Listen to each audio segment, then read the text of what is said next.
All right, what's cracking, fools? Welcome to episode 5 of the Don't Blame the System podcast. So on this episode, we got a very, very special guest in the building, guys. So this is gonna be like our technically our fourth guest, even though we're on episode 5. So today we got official Slic Vic in the building. Yeah, where's that? Yo, just to let you guys know, Slic Vic did a fucking amazing job on this episode, so make sure you guys stick around. Look, unfortunately, his microphone was not working for the first half of the podcast, so if it bothers you, skip to 1 hour and about 10 minutes. But look, he has some very important life lessons, a lot of fucking amazing stories, relatable stories, so make sure you fools stick around for everything. And hey, thank you to Slic Vic, and once again, I'm sorry for the little offset of the noise for the first half, guys. Thank you. Oh, so we don't have it yet, but yay! Woo! We're working on it, but we don't have the sound effects yet. We'll probably add them afterwards. That's fine.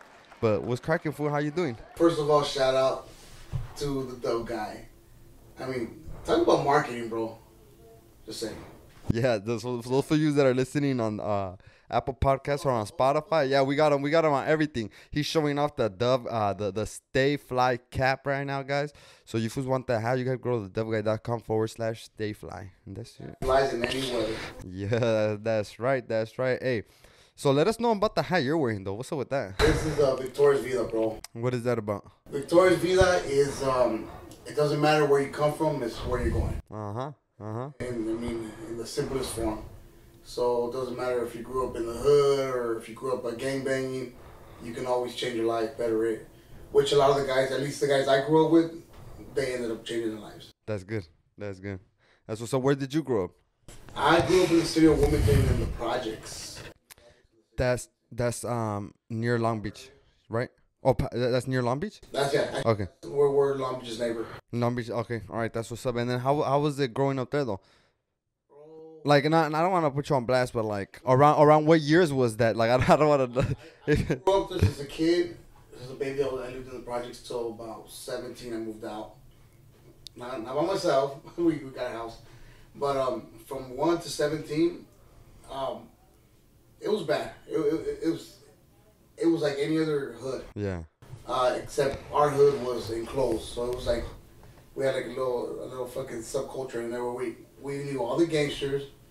We grew up with them. They were our neighbors, our cousins, our friends, and you had the good kids and you had the bad kids. But we took care of each other. Yeah. So the best way I can explain is like el Chavo del Ocho, the vecindario. Yeah. But you had your fucking troublemakers, but regardless, they always took their time to help the elderly. They never really messed with anyone in there.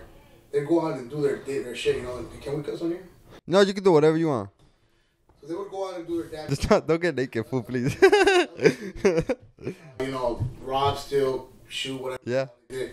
But within that community in there, they were always helping the viejitos with the groceries. They made sure they never disrespected anyone. And I'm saying that because my grandparents lived in the projects too. Mm-hmm. And they always respected my grandparents. Never really did any dirt around them. So it was bad, but we didn't see it because we lived in there, Yeah. It was just like, I va fulano, I va este güey, I va homie, que fucking Romeo, and Beaner, que sabe que. All different. Yeah. But trip out like this. You grew up watching these kids, right? He was like 2 years older than me. Good kid, hung out with the wrong crowd. By the time he was in junior high, he was banging and shit. Fuck. Yeah, but the projects were bad, but we never saw it. It was just like it was our own little town. It's kind of like not to compare anything, but like the hood side. When I brought him on the episode, he was saying how he grew up poor, but he never really knew he was poor. It was just like that's just all he knew. That's what it was, So it's like when you grow up in something and that's all you know, you don't even know what you're living in. You don't even know there's something outside. I think, if I'm not mistaken, because my mom obviously was on welfare and all that shit, the government helped. But I think our rent was like $200 back then. Fuck. That's crazy. We had 2-bedroom, we had like the nicest one too. Hey, but we never saw it. Yeah. We had cousins that had their own houses. Where they lived. Their parents, my uncles had their own houses, and everybody wanted to come to the projects because it was different. If we had a party, then at least the neighboring 6 or 8 apartments would come and chill. Yeah. It was always some kind of party every weekend. Even if you weren't invited, you walk by, they tell you to stop by, get something to eat. Mm-hmm. Oh, vámonos. That's good.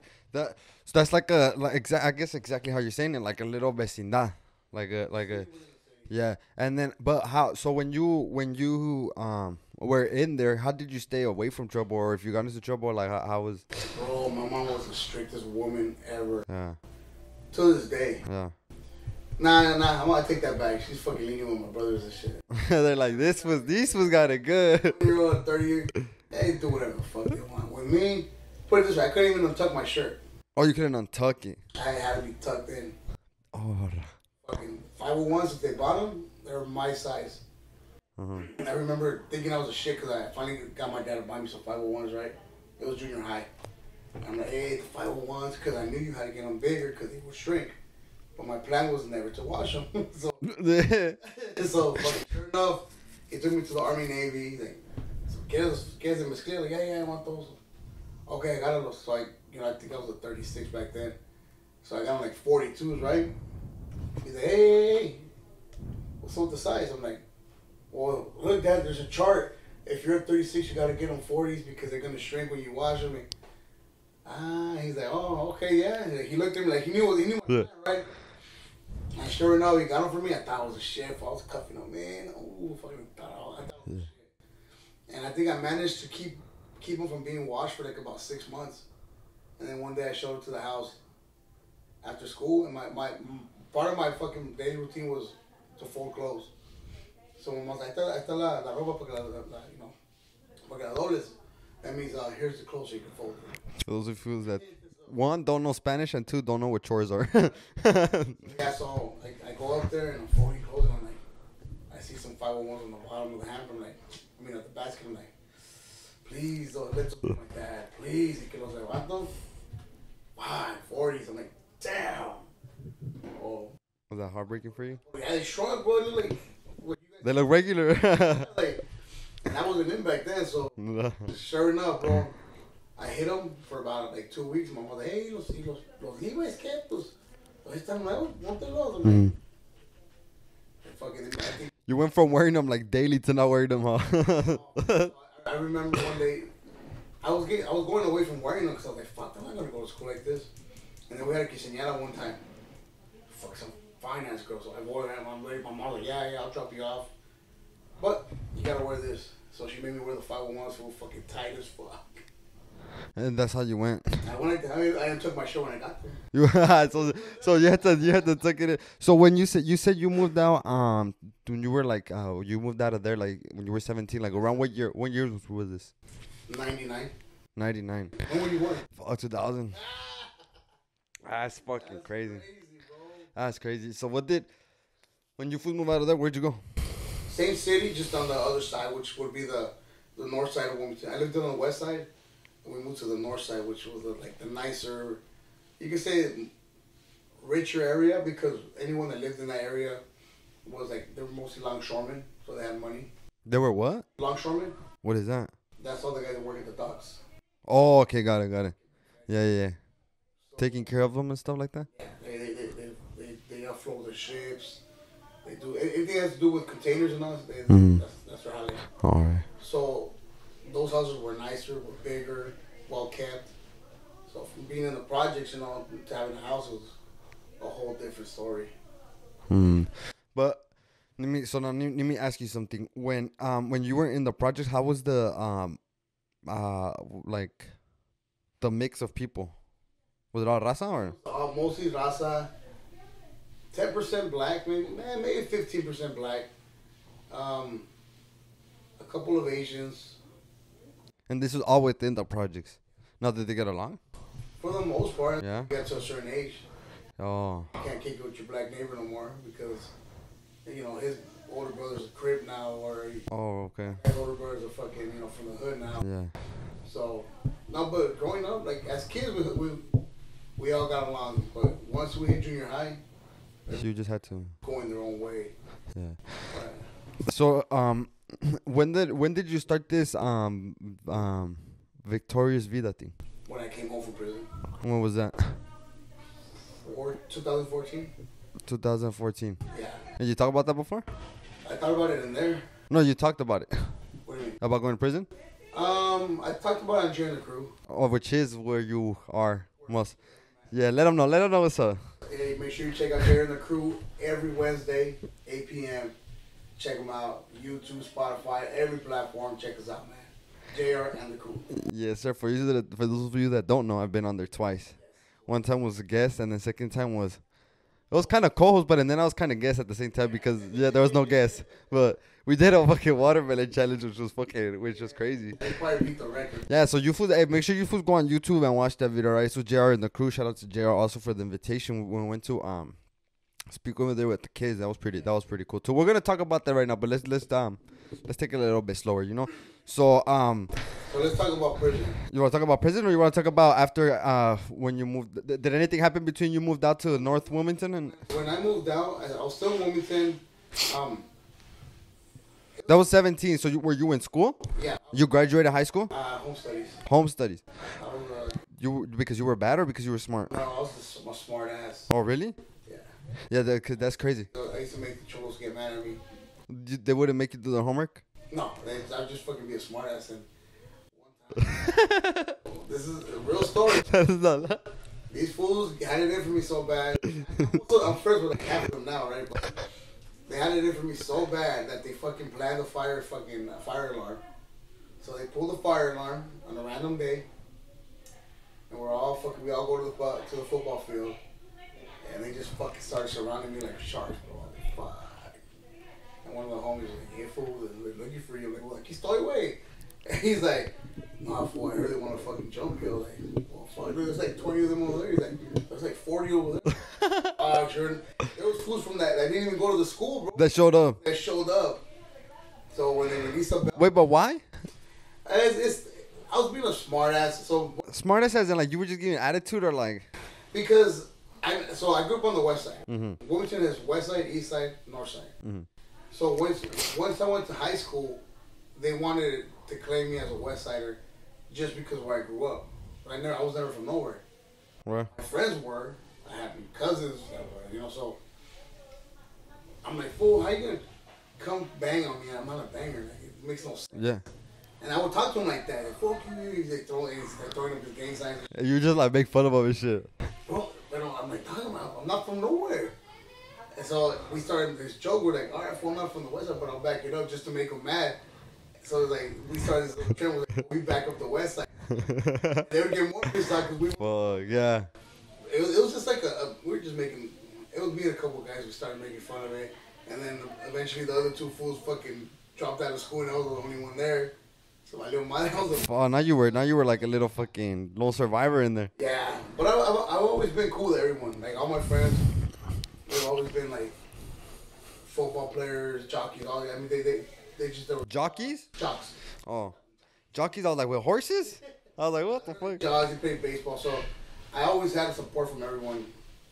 And I remember like, when they would try to hit me up, they were always like, I had like two fools like come out like, hey, what the fuck? Make it a fair fight.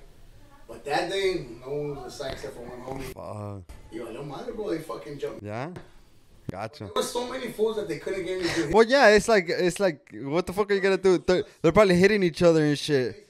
They would scrape at each other before they would hit you. So they lost their power, yeah. Yeah. I mean, I think if it would have been like three fools, they would have done more. Oh, yeah, for sure. So, yeah, they jumped me. I ended up in the office. And I thought you were gonna say the hospital. I'm telling you, for a couple of months, nothing bad. For being jumped by 30 dudes, that wasn't bad.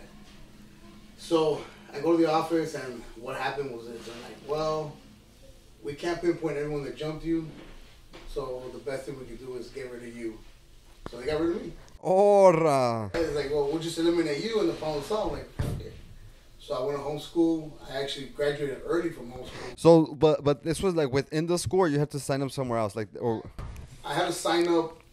For another school. Yeah. Homeschooling. Oh, okay. Yeah. And they would send you packages home. Okay. Back then, I'd go to the location, and I would submit my homework, and he'd send me back with a package. And do it again, and then just drop it off. So you finished early. I finished way early. I caught up on my credits. So it was probably the best thing. That could have helped you. You think you would have not got your diploma if it wasn't because of that? Oh no, I would have got it. Oh, you were still on track. Yeah, I was still cool. It was just the issues I was having with The people. Like I said, now we're like fucking half of them are the homies now. That's crazy. The gym, Yeah. or whatever. That's crazy. And so when did you start working? I started working at 17 and a half. Where'd you work at? I did hazmat. Basically cleaning up oil tanks, fucking any kind of sewage, raw sewage, fucking dead bodies. Wait, what? You were cleaning up dead bodies where? Like at crime scenes? At the ports. At the ports. Float up. Storming, they only work there. They make good money, but there's a lot of accidents that happen there. Oh, accidents. I thought fools would just get killed there, like. No, but like they drop off bodies there and shit too, or not? It's just That's not real. The dead body I had to clean up was one of those big forklifts that carry the containers. Oh yeah. It ran over, man. Damn. I was stuck in between the tire and the hack. So you would just be around the port, just clean. Yeah, basically. Board area, like just like that, the whole area, the area. All right. Damn, that's crazy. So and then how was like how would you describe how? Okay, so when did you go to prison? I went to prison. When I started working, I was 99. I didn't go to prison until 2010. So it's like 10 years. 10 years. You were just working. I was working for forever. Well, but different jobs? No, it was the same thing. Same thing for 10 years. And did you got tired of not fucking. Okay, so this is what happened. I got tired of not making money, but I ended up getting a DUI. But let's go further back. I had a girlfriend. We broke up. Man, that's where the problems start. My little mother, so I voy bien chingón. Devuélveme mi chica, you know.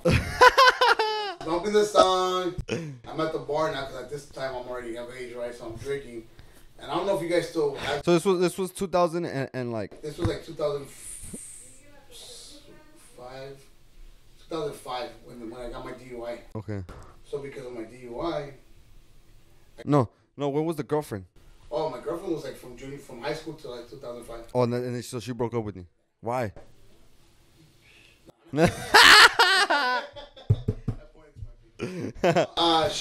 She actually never came back with her baby dad. So. Oh, really? How long? You fucked up, Arlena. You fucked up. Hey, how long? Oh, fuck. How long were you guys together? Wait, so her baby dad, she was her baby dad from high school. So we got together in high school, and then we kind of like broke up, and then she got pregnant by my baby's dad. Then she broke up with him, and she got back with me. And then she broke up with me, she got back with him. And then hopefully now she's alone. Hopefully. Nah, hopefully she's alone. Hopefully she's lonely and dead and sad. So the final time we broke up, it was bad, bro. Because I had already moved in with her. I was like playing stepdaddy to the kid and shit. All this. My little mother, bro. So how did you feel? How did you feel when that happened, fool? Like a sucker. Like you're like, fuck. Low key, kind of the same thing happened to me, fool. Yeah. How? You're so young. Still, fool. Low key, here's the thing, fool. The females my age, fool, are so mature, way. Yeah. So I like older. You know? Kind of the same shit happened. You got involved. Yeah. She had a kid. But she had a kid when I got involved, but it was kind of like she was just fresh out of the relationship, but she had lied to me. She had said it had been more time. So it was a rebound kind of thing. That's what it is. They heard you're hung and shit. Huh? So. Nah. Nah, it is what it is. They call the dope guy 7-0 because it's from 7.5 and up. so then what happened? What happened to you? I remember we broke up and it was like we were getting back together. So I just went on this fucking party binge, and I fucking ended up drinking too much. We call those shit adios motherfuckers. AMFs. The drinks? Yeah, they were called adios motherfuckers. It was like a Four Loko type shit or what? It was like 6 different liquors. Oh, mixed. Oh. Blue drink. She kick you on your ass, bro. With one? It took about 6 for me. Oh, fuck. I built up a little taller. Yeah. So I drank 6 of those. I fucked up. I drove with, me and my homies. So that's always been on my consciousness. They were in an accident with me. I hit a car. fucking did some desmadre shit. Nobody got hurt or killed, but still, it was enough for me to like. That's why when I tell you I don't drink, it's like after that I'm like I'm cool. So yeah, I got my DUI. That was 2005. 2005, 2006, and with that comes a hefty fine because now you got to do fucking classes. I think I had like 12 G's or something like that. No, 8 G's. And back then it was a lot of money still. Yeah. Fuck, 8,000 motherfucker. So I ended up fucking doing what some people I knew, which fucking was cross some shit. So I ended up costando. This was like 2007. Well, just allegedly, yeah. Allegedly around there.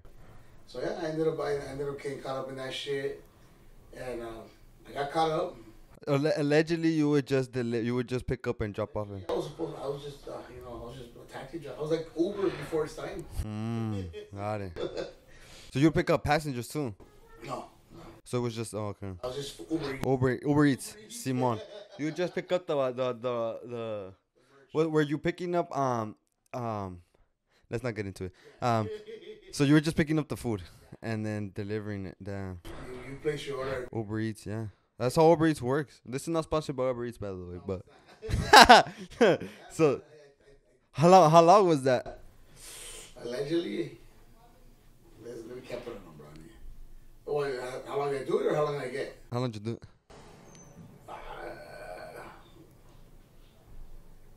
it? A couple. Yeah. Okay, a couple. Yeah. What's that? They might want So. So yeah, so fucking up. I did it. Got caught up. Did my time. I went away for 3 years, and I got off early because of some drug programs I did in there. Okay. So that's another thing. That's why I like the whole don't blame the system. Because in there was a program called RDAP, and it was a rehabilitation something. It was basically training. It was training us to think before we acted. So every time we had a thought, we had to like run it through all these other thoughts. Like, is it worth it? What am I going to gain out of it? And, is it going to hurt me? Is it going to benefit me? Just basically, that's as simple as just thinking before you act. Yeah, but the way the way the program worked was obviously it's baby steps, right? Yeah. You make a kid trace 11, 20 times. So we had to put it on writing, on paper. But as soon as like after a couple of months, you kind of learn to do it on your head. So that's what's kept me out of trouble a lot coming after being home, because I could have easily got caught up back in the going back into the same. Yeah. I can snap at fools for talking shit. In there's some words you don't say. Yeah. Bitch and shit like that, right? Yeah. Calling them man, things like that. And yeah, in there you defend that. You don't let no one talk to you like that. Out here, dude, it's not even worth it. It's cause it's really a matter of like, what do you have to prove? Exactly. And in there, everyone feels like they have to prove something. Well, wait, because if you don't, then I mean, I don't know, but realistically, if you don't prove it, then you're gonna get stepped on or whatever. And that's in there. Yeah. In there, yeah, you do run out. But in here, when you try to prove something, you end up losing most of the time. Yeah, and then you end up in there. Yeah. Yeah. Yeah. And that's where I've been at ever since that. I've had some little hiccups. They don't really, you call me the worst things in the book, and it's like, yeah. Because as long as I know I'm not that shit, yeah, kind of, just it bounces off. That's the exact same shit I was talking about Mike, and we brought up the same thing. It's like me personally, I won't get mad if someone calls me a bitch, right. And I said it like this. There's obviously times where it's like, there's like times where you have to defend something or whatever the case may be. But if a stranger calls me a bitch out of nowhere, like that fool doesn't even know me. Like I know me. I know what I am. He doesn't know what I am. So it's like, either I'm gonna, if I fight it, then I'm low-key agreeing with that fool. Yeah. And then giving them the right, giving them the power and whatever the case may be, which is like, that's like you said, that's what don't blame the system is like don't blame other people, just take responsibility. Because that could be like, hey, well, fuck that fool, he called me that. But the alternative is, the truth is this. And I mean, realistically, if you fight for the truth, then you're gonna be fucking better off than fighting for other shit. Well, you know, when I was in there, I was justifying everything. Like, oh, why did you do that? Yeah. Oh, I was doing it for my family because I already had my family at that time.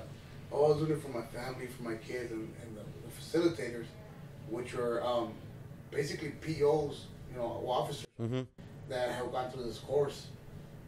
Bullshit, Mr. Nunes, you're full of shit. It's like, you know, you look around, like, what the fuck? People don't talk to me like that, right? But you want the time off, so you're fucking gonna take it. But a lot of the instructors there taught me, like. But do you feel like he was right? Yeah. That's the thing. The thing is, he was giving you the hard truth. Yeah, he was calling me out on my bullshit. Yeah. Yeah, because in reality, and now I can tell you, I did nothing it was not for my kids. It was not for my soon-to-be ex-wife. It was for me. It was like. His fool had to throw that in. Please. Because I know you fucking follow everything I'm doing. Your homegirl checking on. You blocked her? Yeah, bro. She has like people watching me. It's because you're official Slic Vic, bro. Vic's everywhere. Ciao. Hey. They're wearing next to me. I have a pre-picture of them already.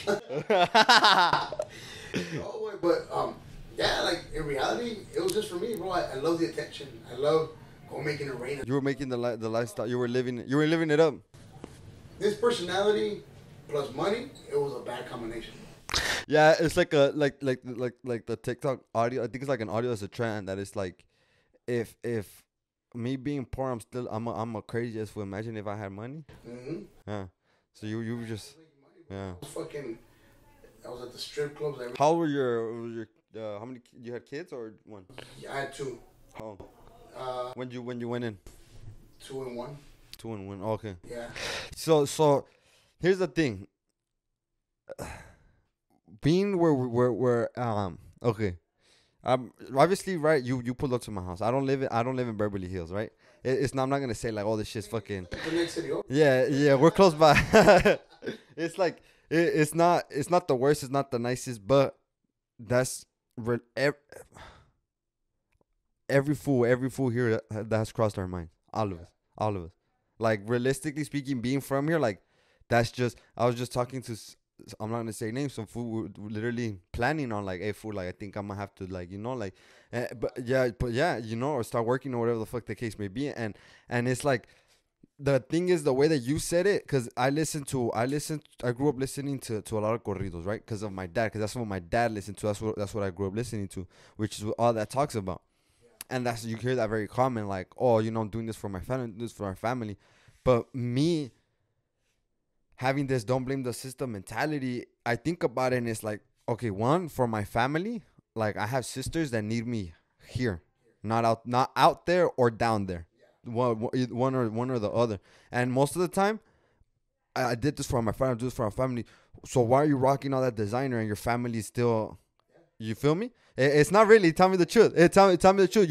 You're like, that's the truth. And but people, like you say, you can either justify it or you might shoot some bread to you know, oh, here, mom, here goes a little money, here goes a little hop, whatever the case. But realistically, your parents know too, like, and then, you know. I joke about it, but I know my mom. Well, she probably ain't watching this because she's not up on this. But I'm guarantee you, one of my sisters on her shoulder. She would fucking bless me, bro. So I keep it on some favor. And she'd give me the whole blessing. Like, I feel like I was paying for my blessing. Yeah. She knew what I was doing. Yeah. You know what I'm saying? Come on. Yeah. But, you know, even that part, like, once I realized my mom she didn't know exactly what I was doing, but once I figured out she was cool with it, because obviously the money's coming in, right? So, low key, she's part of the fucking, she should have been locked up with me. This fool like, open that shit up. I'm putting her in. Yeah, bro. So it's just like, you know, you know Jay Valentino? Yeah. So he has a skit like that with his mom, and she's like, Julian, ¿y ahora qué trabajas, mijo? And he's like all fucking. Like, iced out. Yeah, iced out, like camisa fucking half open and Gucci. Todo buchón, yeah. And he's like, oh, hago construcción, mom. And she's like, ay, mijo, Dios te bendiga. Yeah. Bro, I can identify. Have you seen the movie Blow? Yeah. You like it? I like it. It's I like those movies more when I was trying to be that. And okay, so what about what do you think? As far as what? Like, is it because now you don't feel like it's needed to be glorified? Now I don't glorify any of that, bro. Yeah. I don't. Anyone that does it, hey, that's your. Yeah.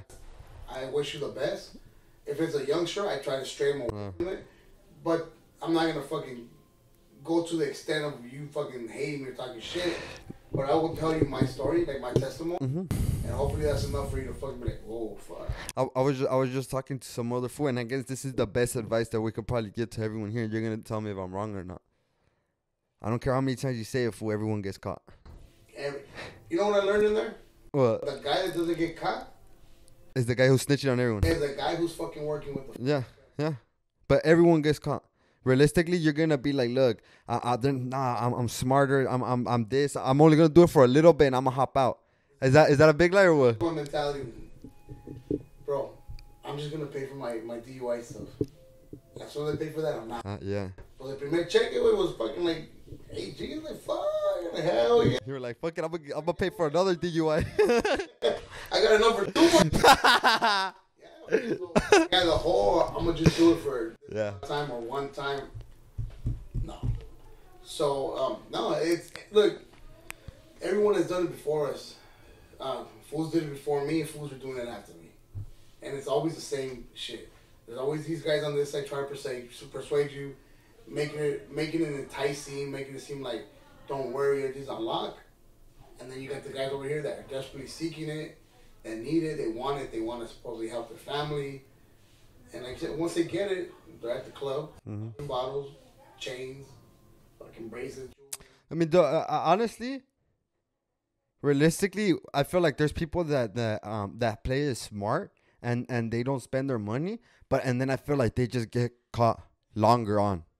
Like it just prolongs it. Like realistically, it's still like. Actually, if you play that way, because I know some fools like that too. Eventually, you get caught up because you figure, okay, well, I have enough sleep now. I can start partying. I can start doing this. And you don't have to party crazy, but you just get into your comfort zone. And now you're in your comfort zone and you're not really watching your back like you used to. Mm-hmm. You get caught up. Or somebody's watching you the whole time. Haters. That's a real thing. Yeah. Actually look, that's another thing I learned. The whole time I was a party at all these nightclubs, Rodeo and all that shit, there was undercovers in there. Oh yeah, well that shit shut down right now, no? Dressed up like fucking civilians, watching to see who had the bottles. Probably with the mic too. Yeah, well they were there. Well, they were undercover, so I don't know if they were mic'd up. More likely they were, but they were just in there watching who was spending the most money. Oh look, that fool has fucking 3 bottles. They start following him. Oh look, this fool has all these chicks and fucking like 3 cubetas and 2 bottles. Let's start following this guy. Every time they would leave at night, they left. Follow the car.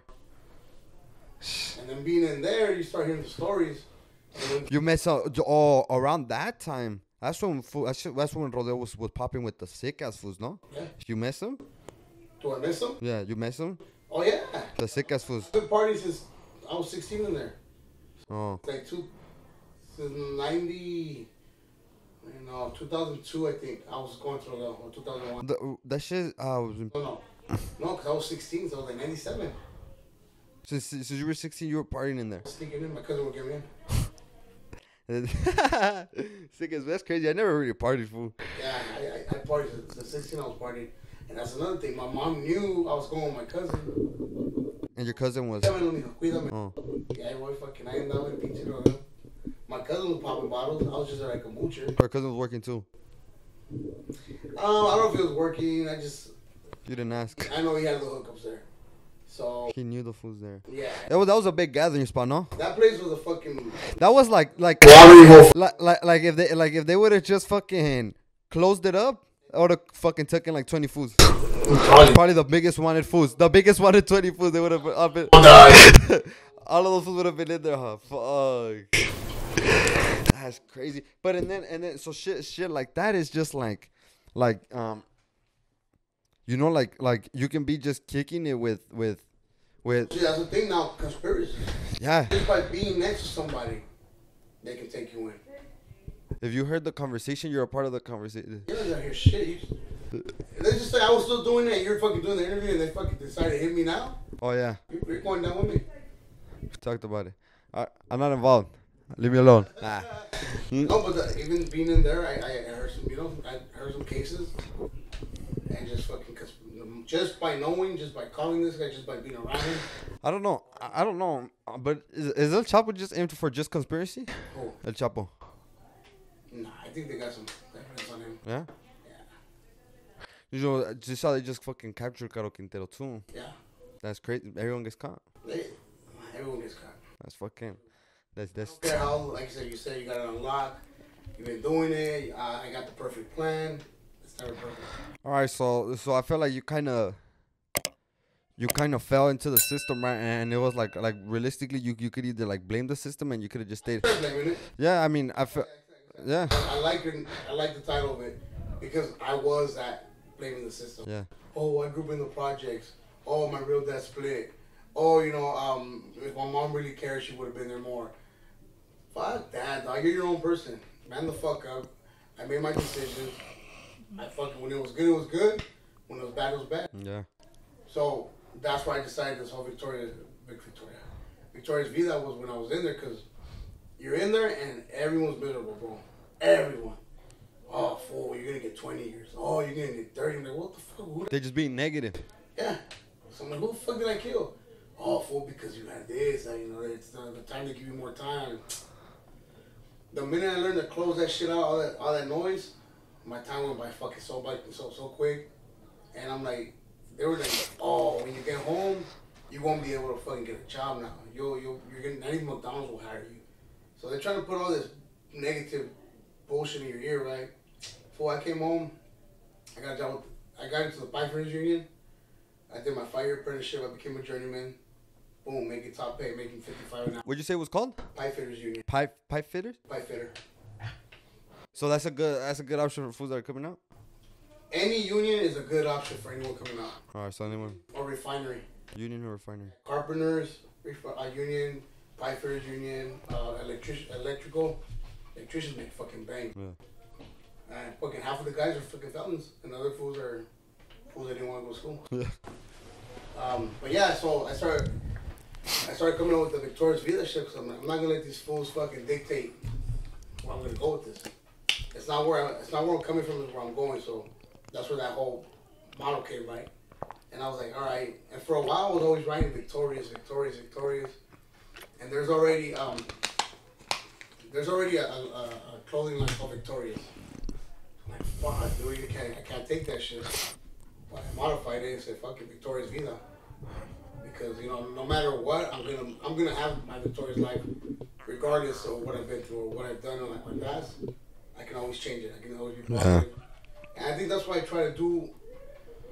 I'm the kind of guy, bro. I don't ever expect shit for free or anything back. If I can help you, cool. If I can't, let me find a way or someone that can help you.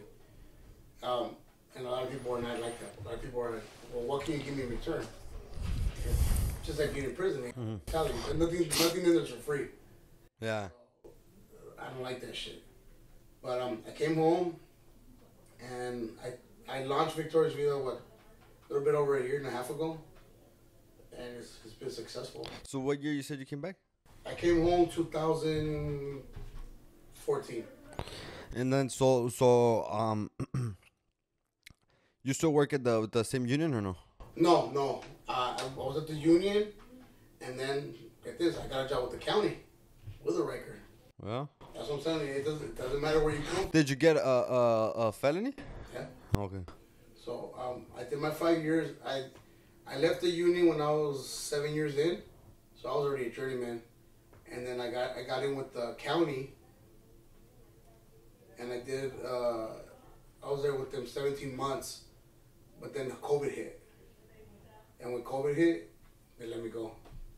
Because you have to be there at least 18 months before you become full-time. I was there 17 months in a week. Oh. So they let go of everyone that wasn't full-time? Anyone that wasn't full-time. Fuck. Like a handful. They're going to start doing budget cuts and they just basically start cutting people's hours and shit. Mm. Whatever. They let me go. I was on unemployment for like about a month, and then I got the job as a maintenance guy for Mercedes. Been there ever since. So like 2 years, no? Yeah, and it's worked out because I got more time with my kids now. As a fitter, as a pipe fitter, I was always all over the place. You follow the work, you know? Yeah. Simi Valley, Moreno Valley, downtown LA, whatever. Now I'm local. I'm like 6 minutes from the house. Fly to 1:30. I'm home by 1:30. By 1:45, I'm at home. Get to kick it with the kids. So That's good. it happens for a reason. I was about to tell you this shit, food. I exactly that. Like sometimes, like, I feel like whenever like I've kind of like stopped working at a place, and then I start working somewhere else, you're like, oh fuck, that's why that ended. You know, at that time you're like, I didn't even know why the fuck that shit ended, and that's just with like anything. Yeah. It could be sometimes with fucking relationships, with jobs, with even habits or death. Sometimes you're like, fuck, I used to like doing this, I don't like doing it anymore. But then you start liking something else. You gotta make sure it's something better than what you did before, you know. But we're gonna talk about death right now too, because last time some people asked me. So by the way, so for those of you fools that are watching this on YouTube, make sure you fools subscribe, like, and comment. For everyone that's watching this on Apple Podcasts or Spotify, make sure you guys, I think you guys can give it like a rating or download the podcast with a, yeah, give us the best rating, please. You know his age are doing something like this. Yo, listen. I'm gonna keep it a buck. It's fucking hot as fuck in here. I hope his own toys and fucking he makes like 1 million. Oh, that fool's like a little kid, no? Yeah, if you more real, dog, that fool's fucking making money. Let's go rob his ass. No. Fucking big. Hey, fool, have you ever tried stand up?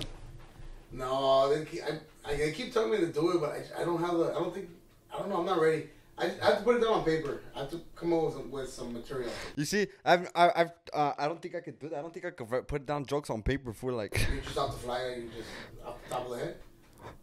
Well, I feel like that would be the only. Well, I mean, I've tried it. It's not really jokes on paper. It's just more like a direction. Like, okay, like a plan. We're gonna talk. I think if I just stand up, I have a lot to. I think I do have material. Oh, I bet. Who's ever had tragedy? Yeah. It's funny as fuck. Yeah. That's how we deal with it. Or at least that. No, yeah. So every gangster I know is funny as fuck, bro. You know what? Rather just say that because being to funerals, I've seen this shit. Like sometimes like the most tatted fools be the fools breaking down the most, or it's like I swear, fool, like the biggest, baldest, most tatted fool is the biggest teddy bear. Fucking like crazy, like that shit is crazy as fuck. Yeah. But you know, like in the hood, you're not supposed to show emotion, right? Yeah. So yeah. So they hold it in. That's how it is. Learn how to deal with it. Most of the time, we use humor because if you can laugh at any misery that happened in your life, bro, you're good. Like right now, I can laugh about my divorce. I can laugh about, you know, all the shit I've been through. I can laugh about Arlene fucking breaking me up with me for a third time. Making me get drunk and get the DUI. Hey, shout out to Arlene. Now you're here. she. Everyone from high school. Fool, Arlene is not doing as good as you. Fuck Arlene. No, but everyone from high school, they're like, hey, fool, you still with that chick? I'm like, who? The one from high school. I'm like, oh, it's been like, come on, dog, 99 to. You're like, she already left me 3 times. Oh, fuck. Hey, fool. Okay, right now that you say that, fool, you think you okay. Now we're gonna talk about from your experience, right? We're gonna ask you this quick question, then we're gonna take a little break, all right? So, like, you think it's a good idea for like people to like go at it again at a relationship? No. No, right? No. I was why? My marriage, one. Oh, your marriage was you tried 13 years, bro, and I tried a couple times. Like we were like breaking up, and like, so you don't care, you don't mind talking about that at all? No. So why were you getting divorced? Why? Yeah. Because she left me. So she did. But she hasn't signed the papers. She hasn't signed it, bro. She fucking. Toxica left you for 2 years and doesn't want to sign. And with the kids, walked out. Wait, what do you mean? She abandoned the kids. And she left the house. Also, she dipped on you. She just Party. She got it. So my. All right, explain. My fault was I gave her tummy time. Valiendo, Because babe, I gave you 2 beautiful daughters. What the fuck? How old are your daughters? 12 and 13. So after 13 years, she just... Oh, 11 years. Or how long? It was, yeah, like 11. Well, yeah. Because we were together like 2 years before that. So, but you've heard from her or no? Just to harass me. She talks, she'll call you. She'll go to the house causing bullshit. She'll come in with the cops and everything. I want to see my kids now. Like, well, they don't want to see you. I can't. Well, yeah. Why can't? She'll come with the cops and I just fucking, I'm like, I know all the Downey cops. Bullshit you not. I was at Teddy's Tacos last time. And I saw one of the cops there. I'm like, what's up, bro? Because he was like, like, what's up, bro? He's like, excuse me? I'm like, you don't remember me? He's like, do I know you? Like, he's Mexican but whitewash, right? Look, come over there. Remember my house? Remember my fucking ex was like being all fucking loud and he told her she should just leave? Oh, yeah. Oh, yeah. Hey, man, how's it going? All awkward. All awkward. I'm not used to it. And then I'll be in the car with my girls and I'll see them in the squad car and at red light. I'm like, hey, what's up, bro? I know at least 4 of the fool. I know 4 dudes and 3 girls from the town police department. Hey, so 13 years you fools were together, and like, did you guys ever like? So you said you tried multiple times. Like, what was all that because like? So, okay, first off. Hey, tell us the truth, though, fool. There's your story, her story, or the truth, eh? Yeah, right. I was going to therapy and shit. I learned that it's not just her fault. Oh yeah. First, it was the prison time. When I was away, she felt abandoned, right? And I get it. And this was when the babies were still kind of newbornish. So I left. Toddlers, right? They're toddlers. I didn't leave her because I wanted to. Oh, yeah. So she's like, "Oh, you're an asshole." I had to deal with it by myself, which was bullshit because my parents stepped in and her parents. So that was one thing, and then the other things that led to that was the cheating. She was fucking around. Oh, she was. With a homie, dog. One of my homies from fucking the hood. For how long? I don't know. When I caught it, it was like a couple months in. A couple months in, them. Yeah. Like, I don't know if they fucked. They were definitely going back and forth. Oh, texting. You caught them texting. Mm-hmm. Man, you can't trust bitches, dog. I'm gonna tell you something, man. Social media is the devil, bro. If you're in a relationship, I told myself, next time I'm in a relationship, I'm done. Done with social media. Because as much as if she could get tempted, I could get tempted too.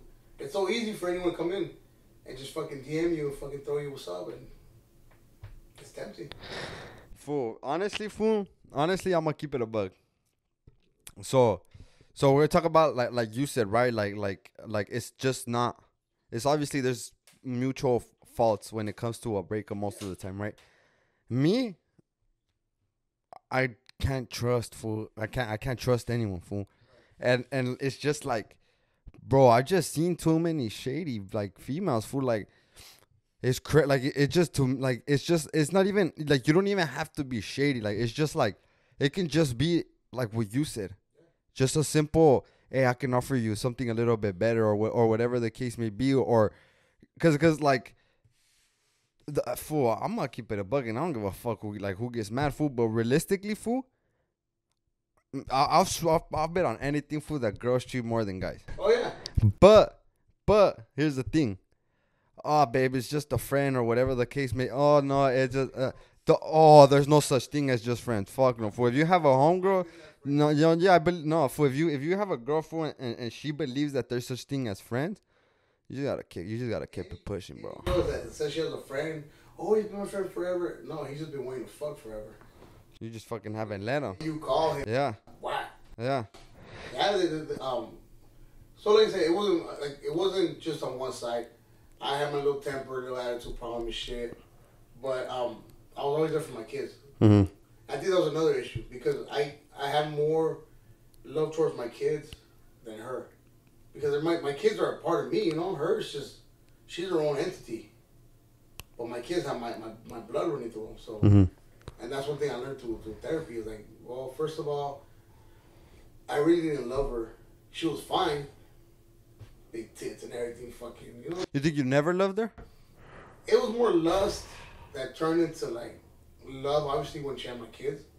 But initially, and after therapy, I realized the only reason I got with her was because my clock was ticking. I was 25. in our culture, I don't know about now in these days, but in my culture, back in my days, by 25 you should be already married, married, at least a kid. Even if you're not married, at least a kid. So like fuck it. By the time I was 27, I was married, had a kid, had another one on the way, and I had my house. So I thought I was winning, but I was like, fuck yeah. Yeah, I did with my mom, with my dad, with my Rita wanted it. You know, that's our goals and shit. So, it was fake, but like I said, it was more lustful. She was fine. Was fine. Things change. Oh, fucking. Ah, for real? Fucking everything, bro. So you feel like, would she go like party a lot?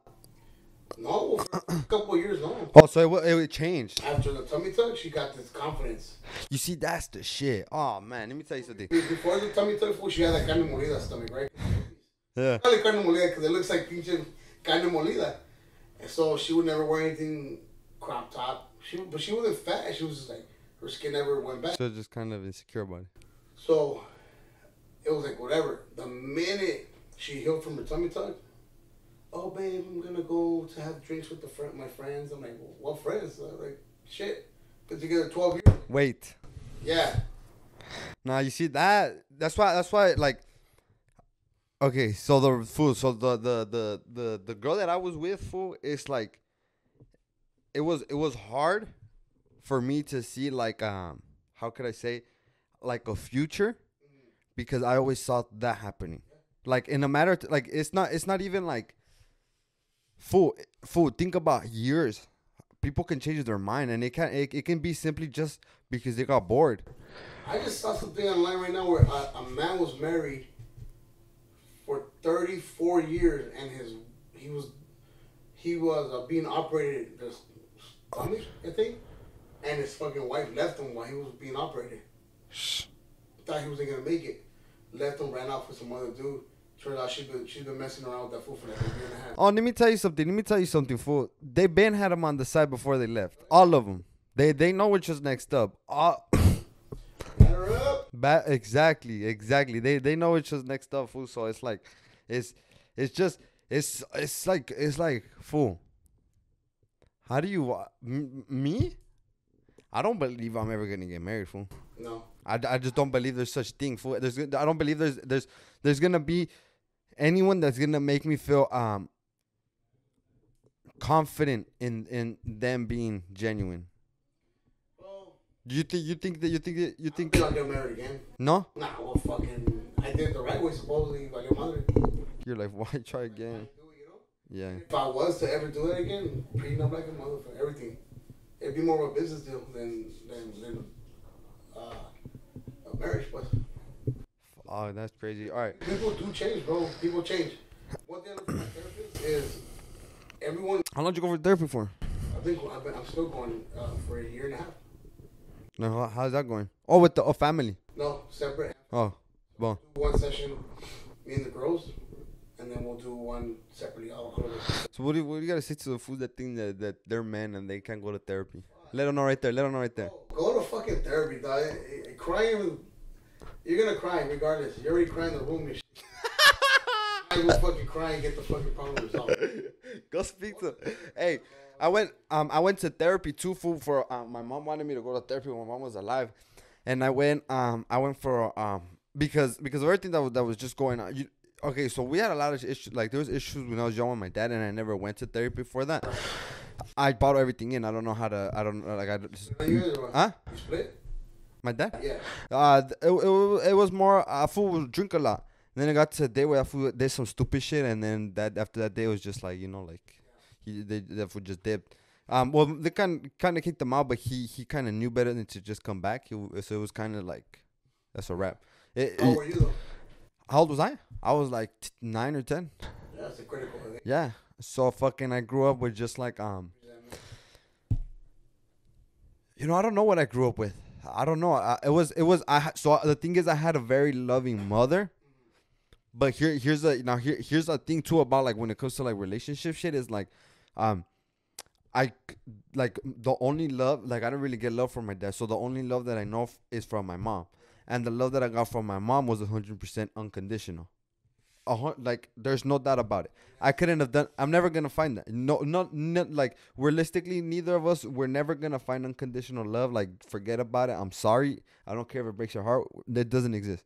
We're just not gonna find it, right? So I grew up with someone that was very caring, but was very overprotective over me, and was like that. So I felt like I didn't have, like I want to say, a lot of resentment. There was years where like the beginning when that fool left, like I was scared. Like he would call home and I didn't even want to talk to him for years. Like, I was like, nah, like I don't want to talk to him. I don't want to see him.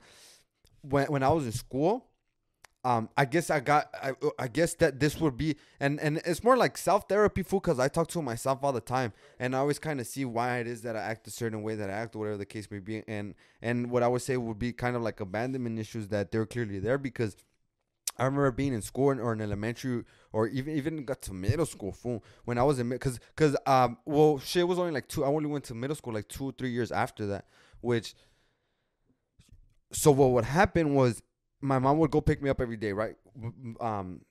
My dad, he didn't even drive, so I grew up walking and taking the bus, fool, since a kid, welfare, all that shit, like fucking. So my mom would always drop me off and pick me up from school. So what happened was after my dad left, whenever my mom would show up just a couple minutes late, I would get scared, fool. Stupid. I'll be like, they left me here by myself.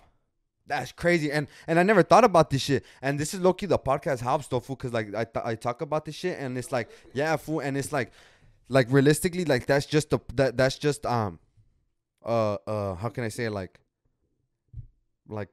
a prime example that there's abandonment issues there, and at the time I'm gonna tell you something. At the time, I hated myself. Like, why am I such a bitch? Why am I so scared? Like, cause realistically, fool, if like me being in middle school and I start shaking, I start biting my nails, I start getting scared, and then fools are looking at me, most likely gonna start laughing at me, So as a kid, you're like, fuck, like, how do I do with this shit? So I'm just glad you said that shit. Make sure you fools go to therapy if you fools need help. I went, and then it was like, cause my mom knew that I had never got the help that I needed. It was more like just bottling shit up and then fucking.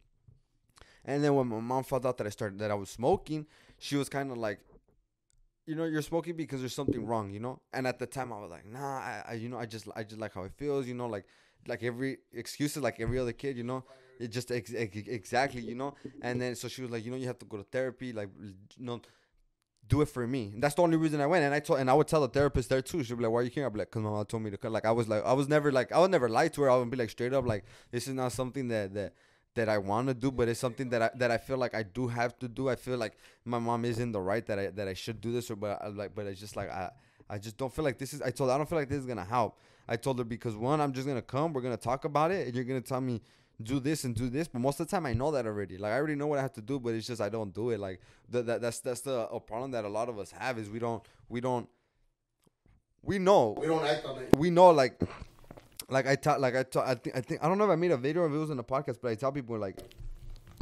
I know what I have to do to feel good, right? I know that I have to wake up at a certain time and work out and do this and do that but even though I know, there's still days that I don't do it, and then I complain why I'm feeling the way that I'm feeling, why the day's going. But I knew exactly what had to be done, and I didn't do it. But so that's kind of like the reason why. Well, the sessions kind of ended, and then they're like, "Oh, we need to sign you up somewhere else." And then I was like, "All right, cool." But and then they were just like lagging on it, and then they would call me, and then my work is so on call. Like, I don't know, fucking. Okay, for example, tomorrow I'm gonna go cut my hair, and today my uncle called me like, "Hey, there's a service last minute for tomorrow." I told that fool straight up, fool. Like I haven't talked to my barber in forever, and I just set up the appointment, fool. Like I can't cancel on that fool. So like, but he has other people, so like, nah, don't trip. But like I know that I have another service in the evening. So that is like something that I knew from weeks in advance, but there's just something that just pop out of nowhere. So sometimes for the therapy, like they'll call me and I want to be available and they'll be like, oh, like we need you to be like available. Like we need you to be, like if you can't answer the phone, then it's going to be a little bit of trouble. And as soon as she told me that, I was like, all right, whatever. And I just hung up the phone. I was like, fuck you then. Like, I don't need this shit, Because that's kind of the mentality that we have. It's like once the door starts to close, we're like, oh, fuck this shit, then whatever. And realistically, that probably wasn't the best thing that should have. I'll link you with the one I use. She's really cool, bro. It's not an office setting. She'll meet you at a park. Oh, for real? Yeah, it's called Indigenous Journey. Indigenous Wellness Journey Center, something like that. I'll link you with it. But my kids love it, bro, because literally I'll take them to a park. He said, yo, come na una. They'll walk a couple laps, an hour worth, right? And she's talking to one. Boom, like I see it. And I'm just in the car in the parking lot waiting. That's dope. But, like you said, so yesterday I was walking in the afternoon, right? It's funny you said that. My oldest, she's 13. And she's been acting up, right? So I'm like, hey, come on. Let's walk with me. Let's go for a walk. So we're walking. I'm like, hey, man, why are you acting like this? And I talk to my kids straight. I'm not like, ay, mija, porque. I'm like, hey, what the fuck's going on? You know what? I feel like it's important that you talk to them how you are. Yeah. I don't want to fucking be like, ay, mija, and then later on they hear me talking regular, like, who are you, Dad? Yeah. I mean, sometimes I cuss. I try not to, but like what's going on? Hey, yeah. Nothing. Only look, dude. I said, we're going to walk until you tell me, and I don't feel like walking a lot today. So you got till we hit this corner and started coming up with something. And that's just the way I am, because I know there's something. Yeah. Boom, she starts fucking breaking out crying. Yeah. What's up? Oh, I'm just anxious because I don't know what's going to happen with divorce. I don't want to go with her. So I already knew something was up, right? But it's just how you said you were anxious too when your dad would call and you're like, talk to him. Well, that's how she is now too, because she's not, now it's going to court. Yeah.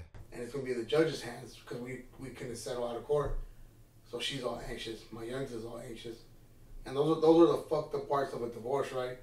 But it's also the fucked up part of abandonment, because they were both abandoned 10, 11 years old. A critical time by their mother, bro. Come on, dog. Like, that's sad, yeah. You had 9 months on me with them. You had me and your buddy for 9 months bonding, and you could just cut your kids like that. To me, that's some dirtbag shit, right? That's crazy. Then I gotta start thinking, right? Well, how were you raised? Speaking about her mom. So maybe her mom wasn't raised with love, or maybe the way her parents showed her love was buying her a new toy. So now her mentality is like, well, if you love me, you're gonna buy me stuff, and that's the way she learned. Or maybe she was treated the same way she treated her kids. Do you know, or you don't know? And I know some of it. Like I know some of the parts of the puzzle. Enough to come to a conclusion that there was something there. Fuck yeah! Because even the day we got married, bro, she's like, "Oh, my dad's a very loving man." As a father, you think a loving man, hugging their daughter and crying because she's getting married. I mean, no disrespect to the man; he's a cool guy. I have no ill will towards him, but the day we got married, he gave her a sign. He's like, "Okay, what's?" Yeah. I'm like, "How the fuck is that loving?" He's just like, "Not my." And you know what the problem is that I feel like you let me know. You let me know. Sometimes, fool, I don't like to talk I don't like to really do the podcast. It's like, fool, like, I'm too young. Like, I don't know if I'm right or wrong, But like, here's the thing. So realistically speaking, like sometimes I feel like if her dad was never really there, and you are there, you're gonna get you're not gonna get appreciated like you want to. You're gonna feel like you're doing everything for nothing, or because it sucks, bro. That people don't heal from when they're kids, fool. And like you said, maybe she needed therapy and they didn't believe in it. Yeah. Just like you were doing it for your mom, yeah, not for you. So that's what's helped me not to hate on her. Have you read how to Win Friends and Influence People? No, I don't have it. I don't have it. If I had it, I would have given it to you right now. I'll be giving. Sometimes when I have much fun, I'll just be giving them back. I don't even get. I don't even. Low key. I don't think I've gotten a single book back, fool, but it is what it is. If they read it, good, but it's exactly that, fool. Like you have to like you have to understand people, because, or like the way I see it, the way that I see that I see it too is like you have to understand people, but you also can't get lost in trying to understand them, or trying to figure out why they did. Like you're never gonna know why someone and they're gonna lie to you. They're gonna be like, I did this, or it was because of this, it was because of. That's where narcissism comes into. Fool, man, fuck, it's sad how someone could literally go to your face and be like, oh, it was because of this and this, and then it goes someone else, and then it's a completely different story. That's the way. So and the thing is just that understanding that realistically, it's because here's the shit. I'm gonna keep it a bug. Either every kid either got spoiled or got love, and some got neither. Rarely did you get and I mean there is. Well, in the project, bro, like I I would be considered a spoiled kid, right? Because we had birthday parties, we had toys. Yeah. My mom was strict as fuck, but it was still love. But my neighbors, I would hear their mom, "Get the fuck out of here," you know. And I'm just, yeah. I mean, this is a 30-something-year-old, 40-something-year-old woman yelling at a 10-year-old kid that, and you know, the apartments are pretty close. You could hear Wallpapers, right? And I would hear her fucking yell and throw shit at him, and I'm like, fuck. And then when I would see him outside, like he was going through it, but he couldn't show it, right? Because as soon as I would walk out, he fucking act all tough. I mean, realistically, that's all of us. Yeah. All of us, like that's just, and fuck, I like, one thing that I've tried to tell kids, which is something that I've learned, is just like 100%. And you can tell this to your daughters and tell them that it comes from me. 100%, they are not responsible for their parents' problems. 100%.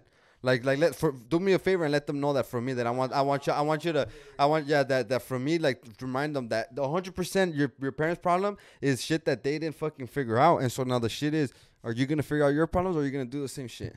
And it's up to all of us, you know. It's up to either we're gonna fucking go the same path, or that's what I tell them. Like, don't repeat this shit. Yeah. If you don't like the way your mom is, make sure you're never like that. If you don't like the way I am, if someone's cool or something, then you know how to be different. Yeah. Say, oh, I'm like this because my dad was like this. Because for the longest, that was my excuse.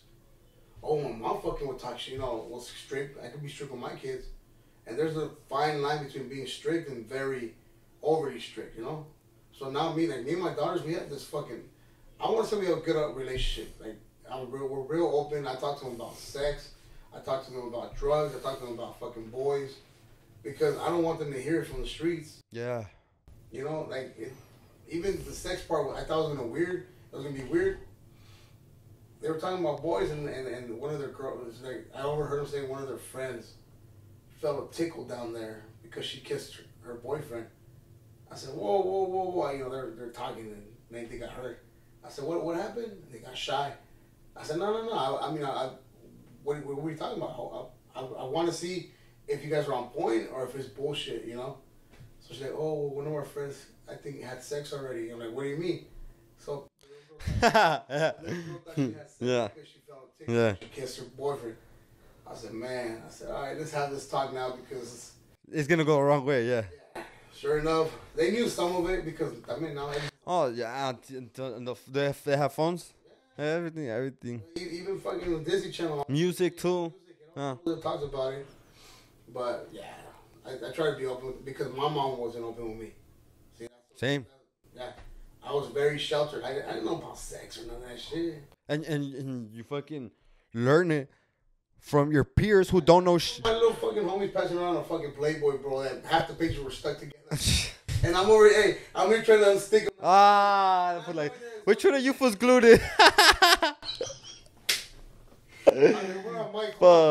this one. No. All right, so we're supposed to take a little break for like 20 minutes ago, fool, but fuck it. It is what it is, fool. We'll just keep going. Hey, so we were talking about, you know what? Let's take a little break because it's hot as fucking here. We're gonna take a little break, guys. We'll be right back. Hey, make sure if you want to be a sponsor, bro, hit them up. Yeah, this episode is brought to you by thedoveguy.com, guys. So make sure you fools tap into thedoveguy.com if you fools want to go ahead and get yourself some nice feed metas. What about Tony's Dip? So, hey, we're gonna give a special shout out to Tony's Dip. This one isn't sponsored by Tony's Dip. Not yet, but we're going to get Tony to sponsor it. You got a sponsor coming. Yeah, we're going to get Tony to sponsor. Shout out to Tony's Dip. Tony's Dip, fucking scrumptious. That shit's bomb as fuck. Hey, I just had it with some pizza. That shit's bomb. You never tried it with pizza before? Oh, man, that shit's fire. That shit's fire. And then with the classic list. All right, food, but we'll be right back. All right, what's cracking? Welcome back to episode 5 of the Don't Blame the System podcast, guys. So it's part 2. We took a little break. This is 5.5. Yeah, it literally is 5.5, 5.5 now. So we took a little break, got some fresh air because it's hot as fucking here. We're not going to lie. It's pretty hot. But my balls are sweaty right now. Yeah, we can't even turn on the fan there because there's going to be too much noise or whatever. Maybe we should get fucking sponsored by Manscaped. Oh, yeah, huh? They like to do that shit like. Yeah, Manscaped, hit me up. Tap in, Manscaped. ASAP. Make sure we fucking keep it nice and clean. But hey, so So we were talking about, you went in there, and so you went into prison, you came back out, and then you got, you worked through some highlights to where you are today. Yeah. Now, I know what's up with okay, so like let's say official Slic Vic, like who's official Slic Vic? Like, who's the Instagram there's 3 official pages. Slic Vic? The original one was Vic Nun 81. That's my personal one. Vic Nun? Yeah, VICNUN. Okay. The first 3 letters of my first last name. Yeah. That's just a personal one, family. Mm-hmm. And Private. then when I started doing acting, I did the official Slic Vic because I needed something public. Mm-hmm. So I did official Slic Vic, and that was for the acting. And then Victorious Vida is for the clothing line. Okay. But yeah, I still remember the day I got the call. So the way it worked out was like I've always been a fool. Right. And by fool, I mean I joke around. I learned from a young age, if I can make you laugh, like if you're dogging on me and I go along with it, I take away your power now. Like if you're being a bully and I'm going with your bulliness, you have no power over me. Yeah. Your words, your whatever you want, eventually you have nothing over me. And what ended up happening, half the guys that were bullies ended up being my friends. So at a young age, I know if I can make you laugh, we're good.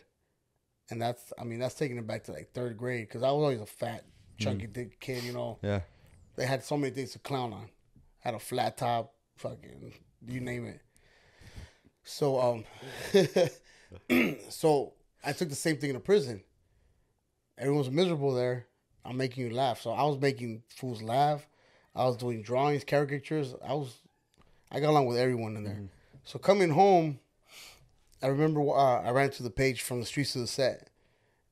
And what caught me on that page was, it wasn't even the acting. It was the fact that Berenice, which is the creator of the page, she was giving people insight on how they could get jobs coming home, which a lot of them were union jobs, become a carpenter, become a fitter, become, like, that's dope. So I reached out to them, hey man, that's dope what you're doing because I myself am in the union. And if it wasn't for the union, I don't know what I'd be doing right now. They give you a lot of support, and they're felon friendly. So if you have a felony, they don't care. Yeah. They just want you to work. Yeah. So she's like, oh yeah, cool. And then so that was the first initial conversation we had. So I'm going through her page now, and I know she's doing acting. I'm like, oh shit. So me being a little fucking smart ass, I'm like, hey man, if you ever need a chunky guy on set, let me know. I'll send in my photo shots. And she was like, are you serious? She's like, yeah, I'll definitely let you know. Left it at that. And I remember I was barbecuing and shit. It was in July or August. I was still with my ex-wife. And I got the call from Berenice. She's like, hey, Vic, I just want to know if you'd be interested and available to be on SWAT, the TV show. Yeah. I said, yeah, are you serious? She's like, yeah. I on this date, I was like, fuck yeah. I was like all excited, right? All right, cool. I'll see you then. I'll send you all the info. So I hung up and I told my wife at the time, like, dude, they want me to be on a TV show. And she's like, says, when do you act? Oh, wait, fucking pop my bubble right there. I said, really? I fucking always do skits on Instagram and all this shit. And so you would do skits on Instagram? Yeah, I was doing skits with my kids mostly because, that's all I had. Yeah. And she was like, oh, if you want to, supposedly you're an actor, right? So she was just shooting me down left and right. So, right about then was the time when we were already fucking breaking off. So it's funny how life works. So this was like a couple years ago. Yeah, this was 2020, maybe 19. So yeah, it's funny how life works. Yeah. While I was ending this chapter of my book, the new one, this new one was coming in, and it helped fill in the voids that I would have otherwise had if I was not doing this. I would have been fucking probably in a worse shape with the divorce and the split up. So I go on set, right? Boom. I'm supposed to be like Cholo number 12. It was like 13. It was like 14 of us, right? Dressed Cholo, dressed 501s, big shirt. And that's where I learned Hollywood is something else. I first time on set, and they're like, fucking, who owns this black car? I'm like, oh, I do. She's like, all right, we want you to drive down the street. And I had a camera like right in my face, and I'm like, fucking, like, pretend like you're looking for someone. I'm like, I'm doing all the motions, right? Oh, that's beautiful. Yes, that's great. You got it. You're like, oh, yeah. So they're hyping you up and shit. yeah. So the dudes that were the other background guys that were there, like, fuck, fool, it's your first time. I'm like, yeah. He's like, damn, you're getting a lot of camera time, fool. You're gonna be all over the show. I was like, hell yeah, bro, right? That day the fucking show aired, bro, I bullshit you not. There's a little all you see is this much on my face, like from my nose to my eye, and it's through a mirror that was on the wall. And it wasn't even a direct fucking shot of me. And I'm like, I was recording the whole episode. I'm like, okay, I'm gonna come out after this. Okay, I'm gonna come out. I'm like, no, there's no more of this after this. So you were waiting for all the scenes that never came out. Never came out. Fuck. But I got paid. It was a good little check, bro. Like $350, $400 for the day. Oh, for the day. Yeah. So most of those acting gigs are paid by the day. By the day. Yeah. So you don't get anything after that. Like that's just. No, it's a check. So they'll pay you and you'll get the check like a week later. Right, but I'm saying is most people that do like those kind of gigs, they don't get any type of like royalties and shit like that. No.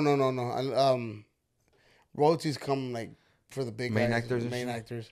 But if you get like a speaking role, you go from making $300-$400 a day to like $1,000, $1,200 a day. That's for you, man. And that's just for making like one. You could be like a line. One of the guys was like, "Fuck you, motherfucker." That was his line. Sick ass fool. $1,200 check. Firme. That's a sick stimulus right there. Yep. So I mean, acting has its perks. So how what other things have you been? So SWAT. I actually was in a movie called Sancho Claus. Okay, with Michael Flores. Yes, sir. How was that? I was Detective Nunez. Oh, they kept your last name? Yeah, because the whole movie is kind of like go as you. Oh, was it like that? Yeah, it wasn't really scripted too much. Okay.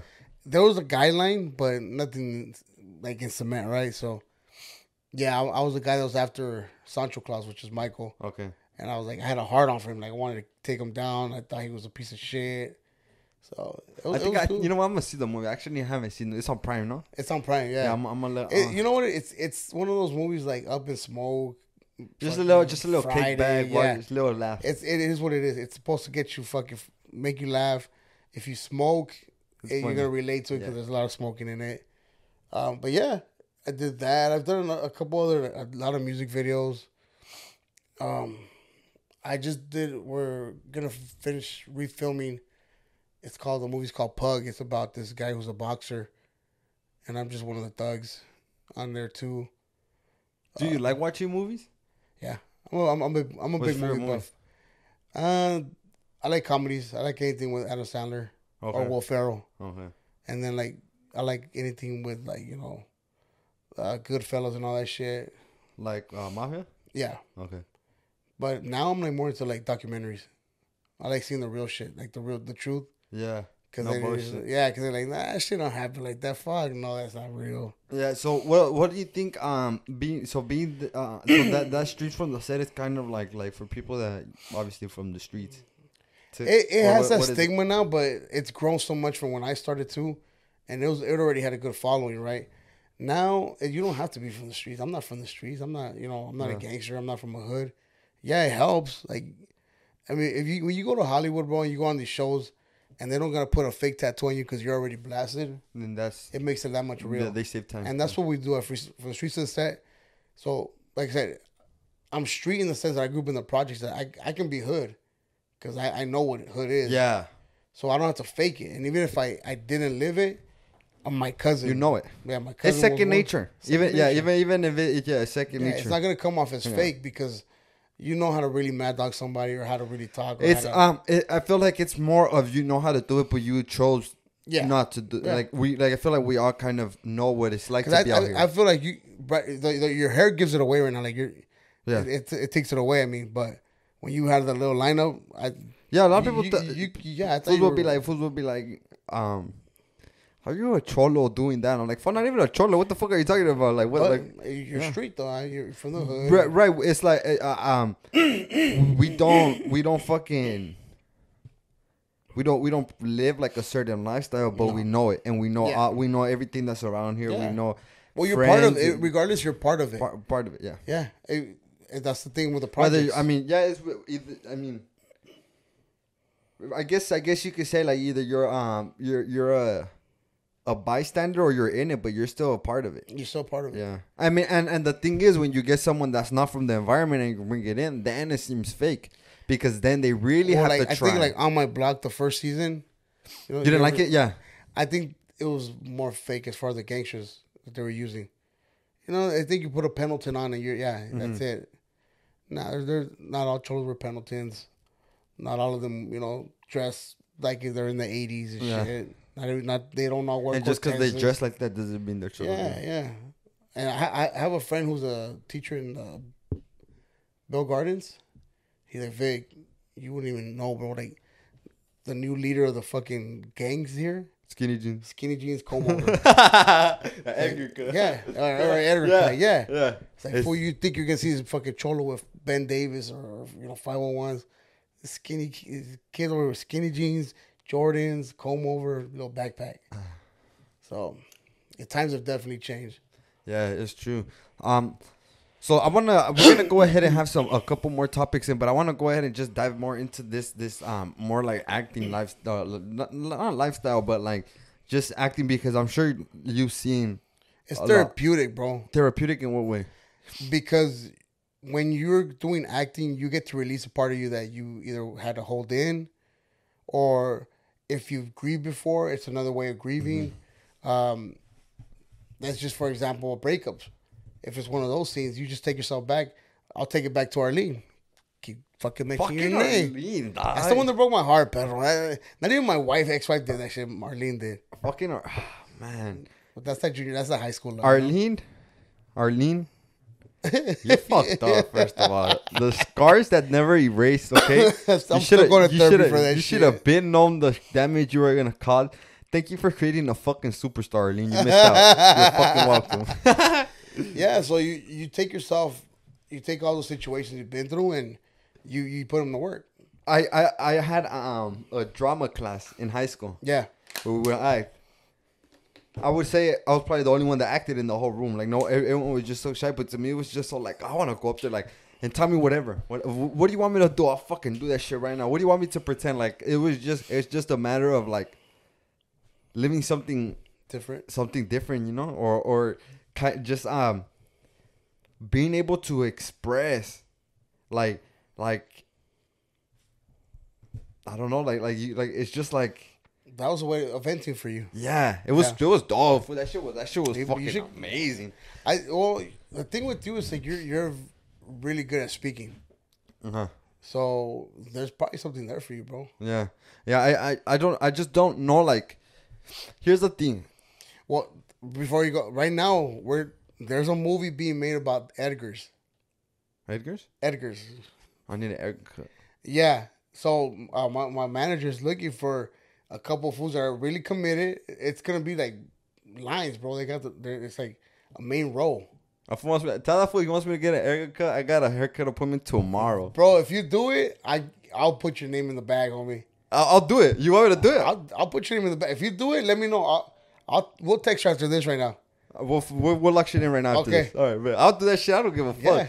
Because here's the thing. Okay, so I'm gonna tell you something. So I'm gonna tell you straight up. And this is something that people ask me about stand up too, because I tried it, right? And people tell me, "Oh, would you do it?" Yeah, I'll do it. Like give me a mic. I'll do it. I'm not scared. Right. But I wouldn't say as a kid I dreamed of being a stand up comic, so I'm gonna go after that. The same with acting. Like fuck. Like I want to try it. Like I want to try it bad. But I know that that's not what the dream was always about. So I know that. Yes, I'll do it, and yes, I feel like I'll be good at it. Like I feel like I'll have kind of I would say like this natural on and off button where I could just switch into whatever the fuck the case may be. Yeah. But it's just like it's I don't know, for me if let's say I have time, right? If I have time to go out and look for a acting role, then I'd rather use that time for the dreams that I really want to achieve. Right? Because those are the things that I know that are gonna make me feel satisfied. Yeah, I know part of that thing's gonna be fun, And like I said, we'll lock that shit in. I'll fucking commit to it 100%. But it's not. It's just that feeling of that was never the dream. Like so, it's hard for me to really go after it like that and dive in and be like, yeah, because you have other dreams and yeah. And I think that's where I'm at right now too with it because, yeah, I was a fool. I messed around. I played around. I joked around a lot, and the acting thing is great. But I'm like, is that really what I want to do? Because once you go in there, you see so many other things you can do, even behind the scenes, and you make more money without. So for me, it's like now, if I'm in the limelight, I'm giving away my superpower of being invisible. Because now everyone, it's like you, right? I'm pretty sure people recognize you everywhere now. Yeah. And that's giving away your power of invisibility of your private life. Yeah. Yeah, you know how to deal with it, but I thought about that too. Like me, like if I were to become an actor, like me, right now, I get stopped often. It's not. I'm not gonna tell you it's overwhelming. I'm not. Most of the time, it also has to do with what I'm wearing. right. And I know that if I put on a hat, a hoodie, I'm chilling. You're chilling. I'm but good. if you're in the white tux, If I know, shirt, yeah, it's a whole different fucking. It's all. It's just. I know there's eyeballs on me. Like Right. I just know it. And so it's kind of like, fuck, would I want that times 10, times 20? Because when we're talking about becoming an actor, like, if I want, and this is me, if I'm gonna aspire to be an actor, I want the main role. Yeah. Yeah, everyone starts somewhere. I'm not gonna start with the main role. Right. Absolutely not. But you're gonna work your way. But if I'm gonna commit to that, if I want to take that path, I want to get to that. And what comes with that? All of that attention, all of that. You can you slip up, the whole world judging you for no reason. Yep. And I think I saw a video with Drake, the interview where he said like, oh, if you do something, like his mom told him, like, if you do something fucked up, just give it 72 hours and someone else would have fucked up worse than you. And then people forget. And it's true. It's true. Like, but there's still so much judgment and so many eyeballs when you're out there in the world, and people just fucking, like, people just like the news, food. Like today I came on the news, which is pretty cool. Right. Fucking, but the news, like, their whole gig is to like scare people and get ratings. Yeah, and their whole thing is like we have to like invoke the fear, so that the people they want to know what's next. They want to know how can I avoid this. And pins and needles. The world is about to end. Make sure to tune in at 7 to see how you can save yourself. Like this, you're gonna make me wait till 7. Really? It's 4 o'clock right now. like that shit like that. So it's the kind of social media. It's the same thing. The social media is just like it's fucking. It's tricky. It's a double-bladed sword because it can also help you, right? Like you can promote like crazy before you had to promote, pay for promotions. Now it's like you promote yourself, you can push yourself. You got you got the following. That's a big help. So. Yeah. Fucking I don't know. We might see you on the Edgar movie, bro. I'm down. I'll be the sickest Edgar there is out there. I swear on everything. That's what we're talking about right now. We'll do a ginger Edgar. For real, that's probably what's gonna like. What, a ginger Edgar? Let's do this. What was I gonna say? So all right, so the last couple of episodes, 3 and 4, I did them by myself. Yeah. Where I just asked people, to ask me a couple of questions, and they asked me some questions, and it was the reason why I did it was because this podcast, the Don't Blame the System is also meant for me. So here's the thing, like I told you, right? Yeah. I don't know how to vent to things, or I like to bottle things in because that's just how we grew up. Like that's really how we grew up. So for me, this podcast is kind of like a I don't know how to explain it, like a 5-in-1 type situation, where it's kind of like, for me, I talk to myself all day. So now I'm talking to myself where someone can hear me.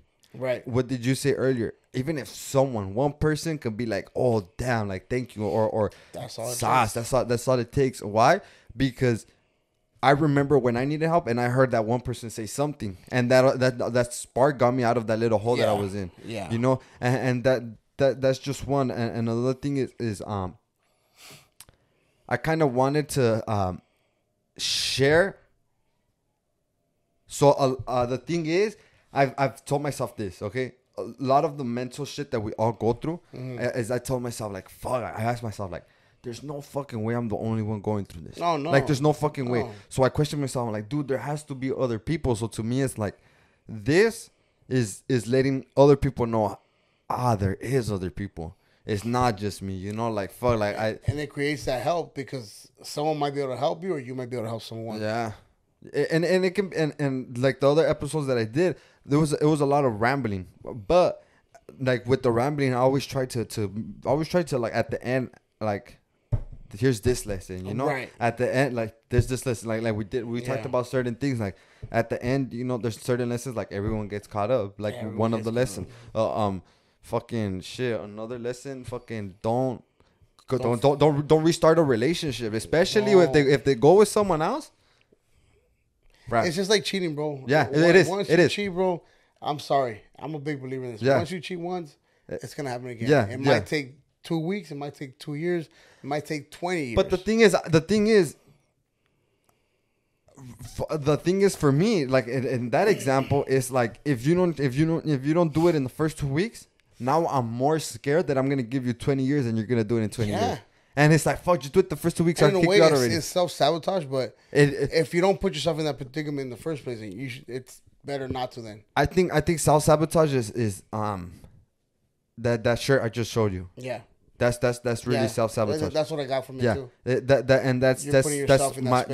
That's my struggle that I deal with, and that's what I like to talk about, so that people, you know, like the other day I made a video. Where, or not the other day, but a while back, I told people, like, your purpose is not to suffer. Mm-hmm. Why do I tell people that? Because I tell myself daily that my purpose is to suffer. Yeah. So what I do with these videos and with this podcast is to try to tell people, like, you know, like the shit that the opposite of what I tell myself, because I know how negative I am on myself, and I know how people are negative on themselves. Yeah. So I remember being a kid. I'm still, I can be fucked up. I can be an asshole. I know how to say mean words that can hurt and fucking destroy souls. Like, literally, like, I can be really fucked up. But I know I'm far from the kid I was a couple years ago, where I would have just said some mean shit. Just now I see shit, and then I'm like, you know what? That fool's a human being like me too. Like, you know, like, there's no need for me to add to his weight, or there's no, And don't get me wrong. There's still shit where I check myself. I'm like, fuck, maybe I shouldn't have said that to that person. Like, okay, that was a little bit too far. Yeah. But it just takes time to kind of. Oh, you're growing. And shit, you know. And I'll tell you this: who I am now as a 40. I'll be 41 in September. To what I was 21 years old. It's two different people, bro. Yeah. I was an asshole growing up. You know, I told you I got jumped for being an asshole. Yeah. So I'm gonna ask you some of these questions. I don't know if you're ready for them. Shoot them, man. These fools got really fucking serious up in this shit. And they were like deep ass questions. Fool. Number one, you bang essay? No bang. I back up. These fools were asking me some questions. So they ask me some serious questions. Like, some fools asked me, do I like chickens? Like, no one cares about no fucking chickens. But there was some serious questions. Like. Someone told me, I recently lost my mom and would love to hear your story on how you continue to cope. So we're going to talk about that real quick. That's a good one. So, I just did a dove release for your family. Yes. This was last week, 2 weeks ago? That was about 2 weeks ago. About 2 weeks. Okay. It was for your grandpa, right? My tata, yeah. And that's what side of your family? Mom's. So your mom's dad? Yeah. And so people ask me how it is that I continue to cope, and it's been, so we're filming this, is currently July 19th. Tomorrow, July 20th, is gonna be exactly a year since my mom passed away. So I still remember like literally exactly a year ago, a couple hours ago, I was in the hospital, and then I told my mom, you know, I'm leaving, I'm going home. And then because I had my sister, I had to take care of my sister, and then you know, never in a million years would I have told you that I thought that was gonna be the last one. Right. Never. Like, it was just like, my mom wasn't okay. I know she was bad, but so my mom had cancer, and she started having this respiratory problems where, like, her lungs, like, throw up was going into her lungs. Oh, yeah. She would kind of throw up into her, and she was having a lot of trouble breathing, and her lungs kind of, like, I guess it got to the point where I don't know if they collapsed. I don't know. I don't know what happened. Once you get fluid in there, también, that's she got that. So they tried to intubate her to, like. So they said that when they tried putting in the tube, like, even throw up came out, like, when they were, so they knew that that shit was going on. Yeah. So the thing is, they had to get, they had to do studies, all of these types of things. And she just didn't get time for that. And what happened was after she passed away, they told us, like, they asked me, they're like, do you want us to do an autopsy? Because it was still up in the air, like, why? Yeah. And I was like, straight up, I was like, no. What for? At what that point, for what? Yeah. For like I like what? I told my sister, like, and the only reason I made the decision, right, but I still consulted with my sister. I told her, look, they asked me this, but it's like, fool, they're not gonna bring my mom back. Yeah. She was like, no. She was like, yeah, it's fine. Like, for what? Like, we don't know exactly what it is that happened. I think it's like she on the death certificate says like a cardiac arrest or whatever the case may be. But I feel like a big factor of coping is accepting that. Yeah. Is accepting that it's done. It's over. And in the last episode where I talked with myself, I told them how when my mom passed away, I was working. And they called me and they were like, hey, they called me from the hospital. They're like, oh, we need to speak to Steven Sandoval. I was headed to the cemetery. And then I was like, oh, that's me. They're like, oh, we're just calling you because we're having some trouble with your mom. Like, we're trying to bring back her pulse. And I was like, so in my head I was like, bring back her pulse, like, so that means she doesn't have a pulse, Yeah, like, I mean, she's already gone. Yeah, and then I was like, okay. I was like, I told them I'm working, like, I'll call my sister to go right now, like, she'll go ahead and go there, like, she lives right there, I was in Inglewood, my mom was right here in fucking East LA, the Boyle Heights, right. So fucking, I was like, I can't, like, he told me we're getting her pulse back. I told him I can do a U-turn right now. I know that I'm not gonna see my mom alive. No, and he didn't have to tell me. I just knew that when he told me we're trying to get our pulse back, and it was. This is something I don't know. I don't know if I ever shared this, and this is something that's very. 100 million people say this is fucked up, but I don't care. I still remember those nights where I saw my mom suffering to the point where I literally talking to God. I had to tell him, fool, if she's not gonna make it, just take her. Like, for what? Like because I've been to so many funerals where I've seen where people literally suffer and suffer and suffer and suffer. Yeah. And they still die. Yeah. You can fight. My mom fought. My mom fought. But it was always that conversation where it was like, fool, like I don't want to see her like this. Like, if she's gonna make it, good. She can make it. But if she's not, I told her, why are you making her suffer? So there was a lot of times where I did ask for that. So when it kind of happened. It was I didn't feel bad for her. Yeah. I didn't feel like, I also didn't felt guilt. This is a lot of things that I talked about, because when she was sick and there was no one to take care of her, I quit my job to take care of her. Right. I literally had to do all of this because I knew that so if you don't, for people that are dealing with grief or having trouble coping with someone's death, I said it and I'll say this again. A lot of the big factor of how difficult that is for you is based on how much regret you feel. Yeah, the guilt. Yeah, it's the I didn't do enough, or I should have been there more, or I wanted to say this to this, or I wanted to say this to them, and so what I tell people is, if you're dealing with grief right now and you're thinking, fuck, my mom passed away and we ended up bad terms. I never called back and apologized for what I did, even though I knew I was wrong. But people just be having their fucking reasons. What's it called, like pride. Yeah, so people know they're wrong. Yeah, people know they're wrong and they don't want to apologize until they're in the casket. I'm sorry. I see that fool, like, literally crying and like, I'm sorry. I wish I would have done this, but it's like, my boy, it's too late. So what I tell people is, if you're having trouble feeling regret, what you have to do is focus all that time on energy on doing it to the people that you have now. Yeah. So if you feel like you weren't enough for them, instead of sitting down and crying, I wasn't enough for so and so, then go out and be enough for the people that you do have left. And that's gonna help you. One, you gotta keep yourself distracted. Yeah. You just have to keep yourself distracted. And there's people cope differently. But I feel like sharing is always good. Yeah. Stories, like sharing stories. Oh, wooty woo, I remember when they did this, or when we did this, or blah blah blah, whatever the case may be.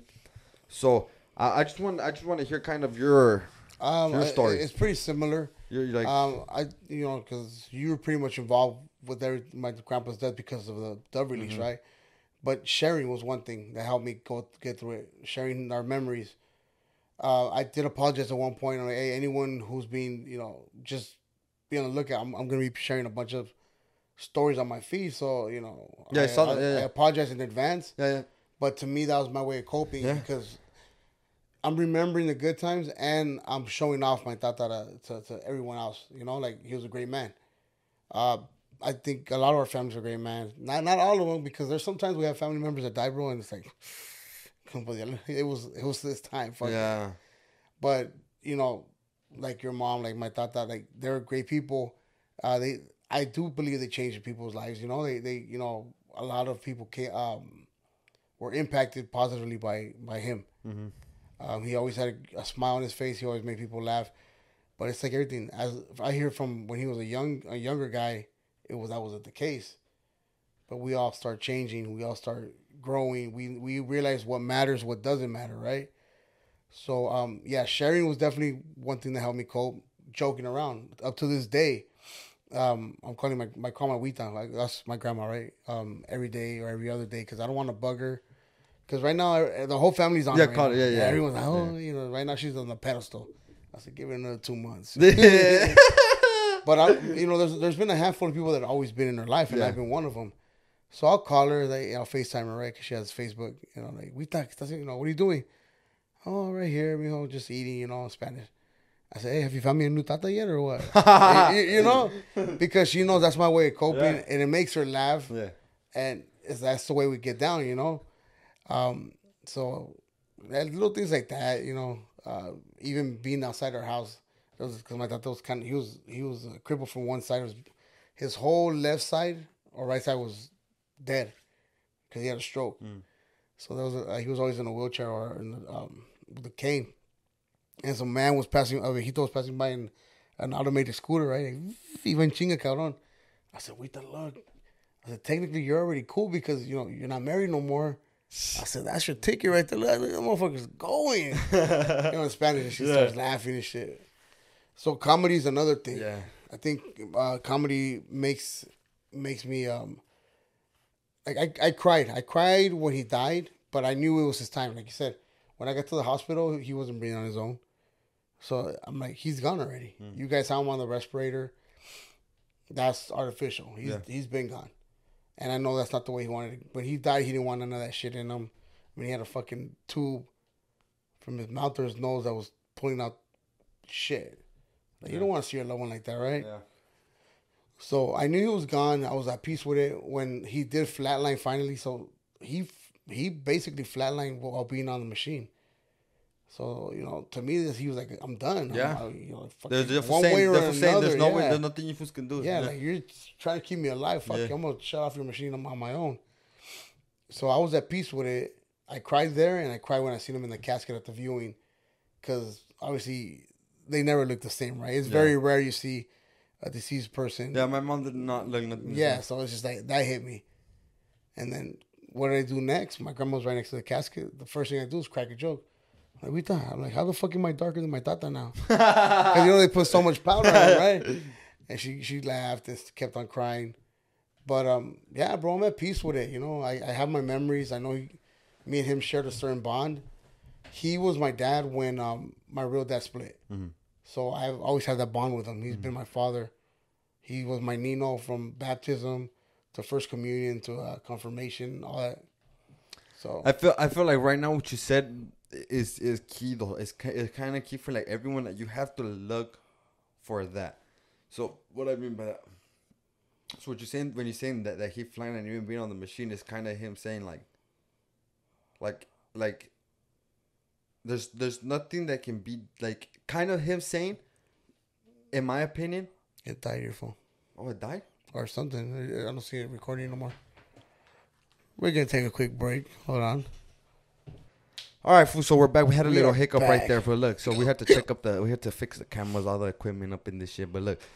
So what I was trying to say is, I think people need to look for something like that in their story. Yeah. And I'm gonna tell you why I have something like that in my story.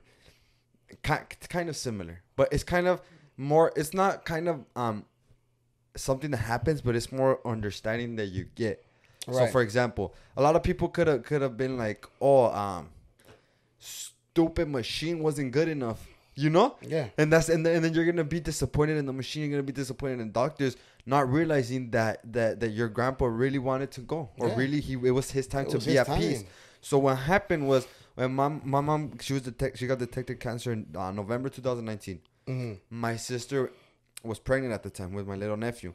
We're fucking fucking first grandson. Of course, the whole shit. So. I remember at the gender reveal, my mom was in the hospital. That day she got really sick. Yeah. And she had to go to the hospital. So she went to the hospital. And it was kind of like, so my sister was like, do we do the gender reveal or not? It wasn't a party. It was just her husband's family, our family, which is kind of big. My mom has like fucking 4 brothers and 7 or 8 sisters. That's how we are over here. Yeah. So it's kind of, and they're pretty united for the most part. Yeah. So so she just had a little gender reveal, and my mom was in the hospital, and I remember I was FaceTiming her. Mm-hmm. So here's the thing, my mom went to the hospital that day in the morning because her plan was, I'm gonna go early, so hopefully they'll figure something out, and then I'll be back at night. Yeah. So when it happened, all day they did not call her name, at all. She was there. She was in the waiting room. My aunt was with her, and she was just in the waiting room all day, bro. So they're doing the gender. We were like, all right, so they're gonna start. So I was on FaceTime with her, and then I was like, look, mom, they're gonna do it right now. So she's watching, and then they had a little soccer ball. They kicked the soccer ball, and blue starts flying everywhere, right? Oh, it's a boy. And I just see my mom. She puts her head down, and she starts crying, right? And then I remember crying because to me it felt like you're supposed to be here, because one, my dad wasn't there. Right. So it's like you're supposed to be here. Like this shit. Like I was like, fuck, like this shit hurts, because I was the one seeing her like literally on the phone crying through a phone. I was like, fuck, like this is not how it's supposed to be. So it was like, so when that happened, I have a problem where I think too negatively most of the time. Right. So that's something that I have to really work on. Yeah. And so a lot of times it was always like, fuck, dude, my mom isn't going to get to see her grandson. It was always that fear of my mom's going to leave before she gets to see her grandson. My mom's never going to get to meet her grandson. It was like, oh, my sister got pregnant. Yeah, she's going to have a kid. Boom, she has cancer. Like, fuck, like, bro, fuck, like, like this was that good, the good shit, whatever the case may be. And what happened was they kicked the ball at the gender reveal. My mom puts her head down. She starts crying. And they call her name. Mm-hmm. So here's the thing. They hadn't called her name all day. Day. She could have been in the emergency room. We would have FaceTimed her. There would have been no service. Yeah. So she was in the waiting room. She started service. She got answered the call, and then everything, and they called her name. And that stuck in my head forever. That was like, fuck. Like that to me was like some hope of there's someone out there that has a plan for all of us. Right. That's what that kind of taught me. Like what I'm trying to say is that, it wasn't in your guys' hand. It wasn't in the doctor's hand. Yeah. It wasn't even in your grandpa's hand. No. Like it was time. Yeah. Like time. Like you can't argue with time. Things. If it's not the time for it to happen, it's just not gonna happen. And when it's time, you can't stop the world. You can't. That shit's never gonna stop. The minute I learned to let go, bro, and by mean let go, it's God's plan. Yeah. My life has been a whole lot easier, bro. Yeah. You can't fight it. Mm-hmm. You can have, that doesn't mean don't have ambition and goals, right? But if you're seeing that you're trying something and it's not going a certain way, you can either choose to continue doing it, but more than likely it's probably not for you. Not just, or let's say maybe like if it's your dreams, right? And you say it's not working, like. It may not be that it's not for you, and I know that's not what you're trying to say, but what I'm trying to say is like maybe you're just doing it the wrong way. So what I learned was pray on it. Yeah. And I am Catholic, right? But I don't believe in traditional prayer. Santa Maria Madre Dios. It's too repetitive. A one-on-one talk. One-on-one talk. Yeah. And a one-on-one talk will go a whole long way, bro. I guarantee you by the morning you're gonna have some kind of clarity, some kind of different direction. Some kind of epiphany, whatever you want to call it, because it's happening. That's what I do now. If I'm doing something, even for the divorce, right? What the fuck? Why is it taking so long? And then I just gotta calm myself down and be like, you know what, dude? It's in your hands. You know why? I'm not even gonna stress over it no more. Yeah. And that's what's helped me. I should have done it before because I would have fucking save myself from all these gray hairs. I think for relationships, I think the most important thing I think the best way to view it is like one, like, I mean, obviously, like, for your case, like, you've been with this person for a long time, but it's kind of like, fuck, like, if this didn't work out, like, I feel like I dodged the bullet. Yeah. Like, is it, because it could have been worse. It's like you said, right? If it happened in the first 2 weeks, it would happen in 20 years. And that would have been worse. Yeah. That would have been way worse. And then you got to see what's the, because there's always a lesson in everything. Yeah. There's always a lesson and a blessing. I think if you fail and you don't learn the lesson, then you failed. Then you failed. But that's when you failed. But if you failed and you got the lesson out of it, then you're won. Good. You're living. Yeah. You're going where you're supposed to go. Yeah, that's exactly the way that it has to be. And I feel like that's what I'm trying to get at when I tell you that everyone has to kind of pick something out of their story. Like, this is like, you have to find the lesson in it. Yeah. Like for the exact same thing that to me brings me comfort. Mm-hmm. Knowing, and then I told myself, fuck, my mom's never gonna meet her grandson. Mm. Boom, that fool was born. Mm. And then fuck, who knows how long my mom's probably never gonna be for his first birthday. She was there. Yeah. And the shit like that. And then she didn't make it on after, but it was like, fuck, I thought she wasn't gonna be at the gender reveal. I thought she wasn't gonna get to meet him. I thought she wasn't gonna be at his first birthday. It's not up to me. It's not up to what I thought. Like, it literally, what I thought was irrelevant whatsoever. Like, whatever had to happen, happened. And I feel like that's an important lesson. Like you said, is letting go and just I think what you say, like, letting go and like God's plan is kind of like letting go and accepting. Yeah, that's what it is. It's accepting. I feel like religion, like, it can be very tricky. Yes. Whether you believe in this, whether you don't believe in that. But at the end of the day, it's core principles.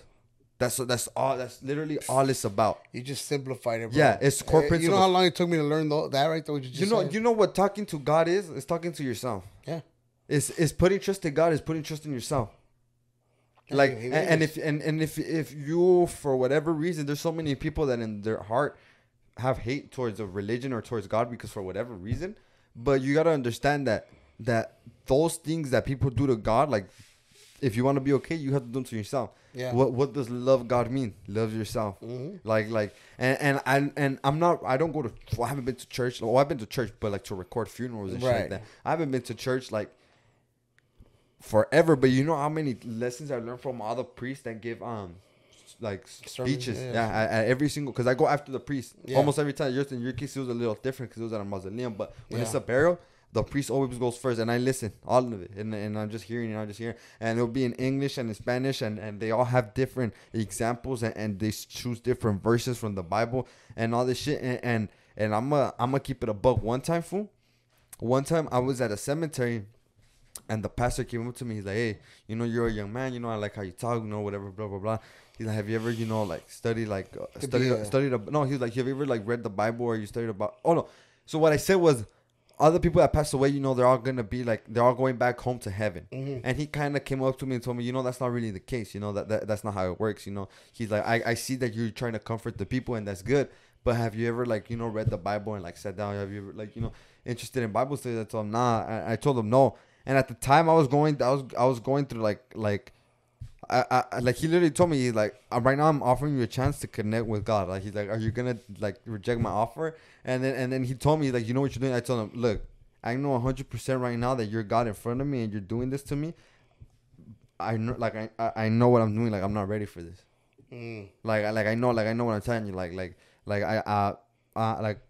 I appreciate and thank you for your invitation. Yeah. He's like you're like when you're up there and God tells you, hey, I sent someone, I told them, I'm gonna pay for that later. I told them, I get it. Yeah. But it's just I don't know, like it's just the whole religion thing is kind of like, it's a little too much, I agree. It's the belief and the hope is what it's about. Yeah. It's just about the hope and well, the religion's always been man-made, bro. Yeah.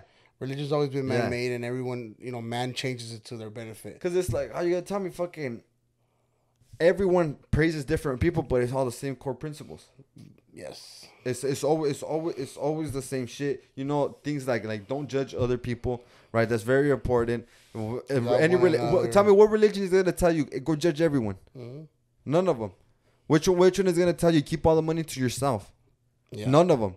Like they all tell you, you know, the it's all there. You know how people because I feel like and I'm gonna say this, which is I feel like what you're saying religion is man made. It's kind of like people didn't know how to cope with it, so they kind of chose like whatever. It's kind of like the way that I put it, the way that I see it, it's kind of like you want to do all these things for yourself, but you don't know how to do them, so you want to put them in someone else's hand. Yeah. So you're like, God, here, you do it. But when you do that, you kind of tell yourself, oh, God got me. It's going to happen. It's going to happen because God got me. But if you tell yourself, hey, I got this. I got me. I'm going to do it. I feel like the outcome's still going to be the same because it's just the principle there is having the hope and having the faith. Yeah. And that's what really what's going to motivate you to kind of do better things. So it's like religion, that's just fucking tricky as fuck. But I mean,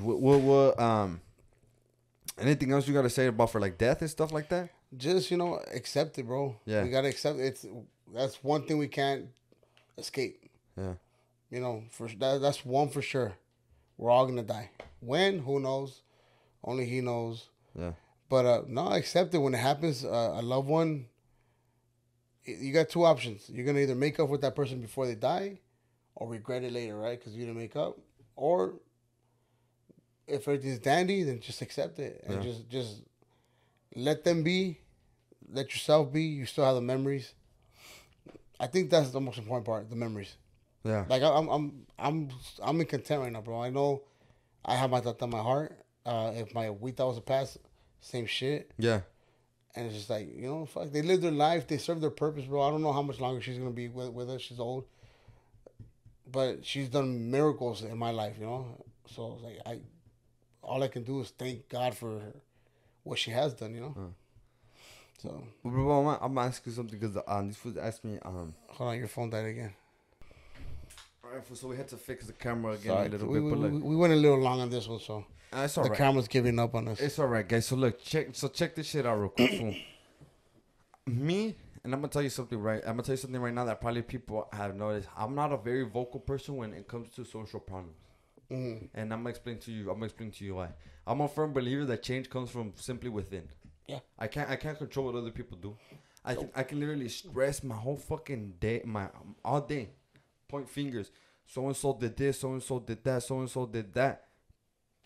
It still won't get you what you want. Man, that fool gives two flying fucks about what I think. One, two, like I can't change someone's behavior. I can go out there and do, you know, whatever the case may be. So someone asked me like, do I know the solution to a street vendor problem?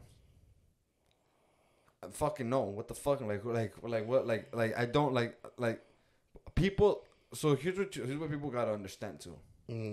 Just because someone has followers doesn't mean we're gonna save the fucking world. No, that's yeah. You hit it on the head. You gotta understand one. And here's the thing too. You think that people are following me because they want to hear about street vendors? They get two flying fucks. They want to see a funny dumb video. Yeah. That's all the people follow me for. And a lot of people don't understand that. A lot of people don't understand that yes, it's good to be vocal about the things. Like you have to like I know they did the petition thing. I signed it. Yeah. I didn't go out there, hey everybody, let's sign this shit, because that's just not really how I am. That's just not really who I am. Right. One, we can't fix we can't find a solution if we don't know what the problem is. Right. And oftentimes, a lot of these situations, like for example, a street vendor problem, are just individuals that act out of character. Yeah. And what are we gonna do? Change the whole world because of certain individuals? Right. Like a lot of people, and we're gonna talk about social problems, and we're gonna get into what your opinion on this stuff is too. Yeah. But a lot of people, and I know people are gonna get upset. I don't care. Right. A lot of people that fight for equality are just fighting to be treated better than everyone else. I agree. I'm gonna keep it, and not everyone, right? There's people who have they have the good heart, good heart, and they want whatever they want. But for the most part, and I'm gonna tell you what I feel this way is if life is unfair, period. Like life is always gonna be unfair, and that's blaming the system. We could either come here and sit and blame left side, right side, so X or Y, whatever the case may be, or we can take the responsibility and change ourselves. That's it. If everyone did that, bro, and change themselves, their part to themselves, that's it. It'd be a whole different But think world. about how many people are trying to change everyone else.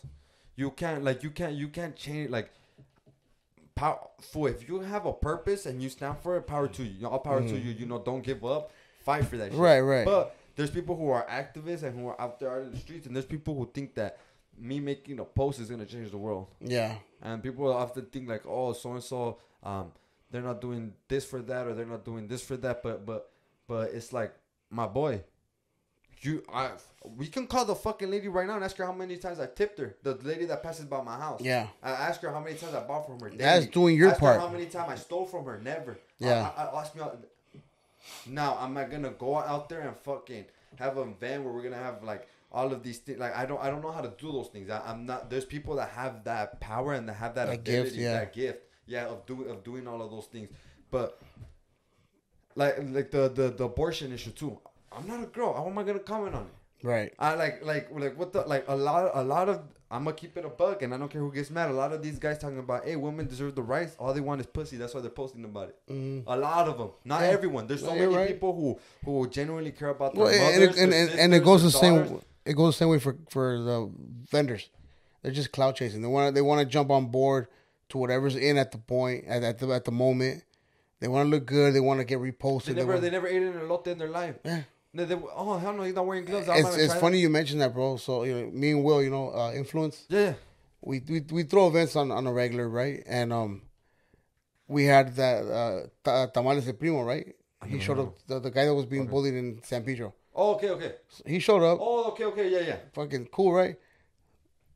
The thing, and I'm just gonna say this: some of the same people that were reposting that shit didn't even fucking buy one off them. And I noticed it, and I'm just like, I didn't say anything about it because it's not my place, right? But I'm like, dude, if you're so about it, why? Like you said, you're always supporting that Lotte lady here or the tamale. I promise you, she knows me, my whole family by her name. Yeah, we know her. I know her name. So I know her. I'd rather see, and that's what we mean by do your part. Yeah, and the world would be a whole different. Yeah. So yeah. I mean, so that's kind of a hard question to answer. Like a solution, like today when I was at the bridge, right? I went to the 6th Street Bridge in the morning for a workout, and the lady from the news, she came up to me. She was like, "Hey, what do you think is the solution for this?" I could have easily been like, put them all in jail. Yeah. Literally, put them all in jail. Put speed bumps, put all this shit. I told her, I don't know. I told her, I don't know. I told her, I don't know what the solution is. Maybe people can say, put a barricade. Yeah. And then that ruins the fun for people that are just trying to hang out and just trying to do anything. Like, I told her, I don't know what the solution is. The only thing that I can think of is making people responsible. Like, that's it. Like, there's no, and yeah, we have to make those people responsible, but like, those people that committed those, whatever the fuck they did to the street vendors and all of these things. But a lot of it is also like, most of these people that do this shit are not okay. Like, you gotta understand that. Right. You gotta understand that this is not no motherfucking. No. This isn't no. How can I put it? No dentist that just got out of work. No. Most of these people are little fucking crackheads, tweakers, whatever the case may be. Yeah. They're going through their own shit. They don't know how to handle their problems. They never learn how to express themselves. They never know how to do any of these things. And okay, so now we're gonna get into the I guess we might, like I said, I don't like talking about this shit because me personally, I'm more like, I'm not gonna do this, so why, right? The Tiger video. What do you say? What do you think? There's two parts to the whole thing, bro. Honestly, there's people, there's a bunch of platforms like, oh, you should be ashamed. Yeah. Look, I get it, but we get it, right? Our own raza makes fun of that, and not to clown. Like, let's just take your Fool's Gone Wild, right? They clown it. Let's just take your average homie. They clown it, but because it's another guy from another ethnicity clowning, and I get that part too, but our people support it. So our people support it, and then somebody makes noise, and the same people who support it, all of a sudden now they're against them. So it's like it's not genuine. Everyone has an opinion, bro, and I get it. Everyone that goes to judge that video is giving them money. Yeah. Everyone that goes to watch that video. Yeah, because I didn't even know about. Honestly, I don't even listen to that fool. No, me neither. I can't even name you 2 songs of his. I know, Rack City, bitch. Right, that's the only one I know. Yeah, this is back in the day. But because when I heard that, now I want to go look for his video. What are they talking about? Boom, watched it. Okay, yeah. I mean, fucking, he's making it seem like all Hispanic. Well, he touched on a lot of different Hispanic cultures, right? Like salsa dancers and all kinds of shit. So I'm like, this guy's just. First of all, he should have had someone on his team tell him, "Hey, bro, that's probably not the best thing to do." Yeah. Right? But they still went ahead and did it. I get it, bro. Like some people get bothered by it, but it's an individual case. People get bothered. Some people don't care. Some people don't give a fuck. Some people are gonna continue to back them up. So it's just like, what can we do? Just do your part. Yeah. If it's simple. If you don't like what he's doing, like, okay, here's my thing. I don't think Justin Bieber has like the most disliked song on the fucking YouTube channel. Which one? On YouTube. I think Baby has like the most disliked in like history. Yeah. I think some shit like that. That never took the video down. No. You can't like whatever the man whatever he put out there, he put out there. Now, if you ever get an opportunity, hey, Tiger wants to work with you. Hey, you know what? Let Tiger know I think he's a bitch because blah blah blah because he did this. But no one's gonna do that. When Tiger calls out, hey, you fools want to work? Let me go delete my post I uploaded last week. Cause then things change, It's a lot of what you say of the hype of not wanting to feel left out of fuck, I've never done anything for my people. I don't even know how to speak Spanish, so let me support the rap. Most of these people fucking don't speak fluent Spanish whatsoever, and it's so sad. They cannot flip a tortilla without a fucking fork, and you fools want to fucking talk about brown pride. Wait a minute, like I get it.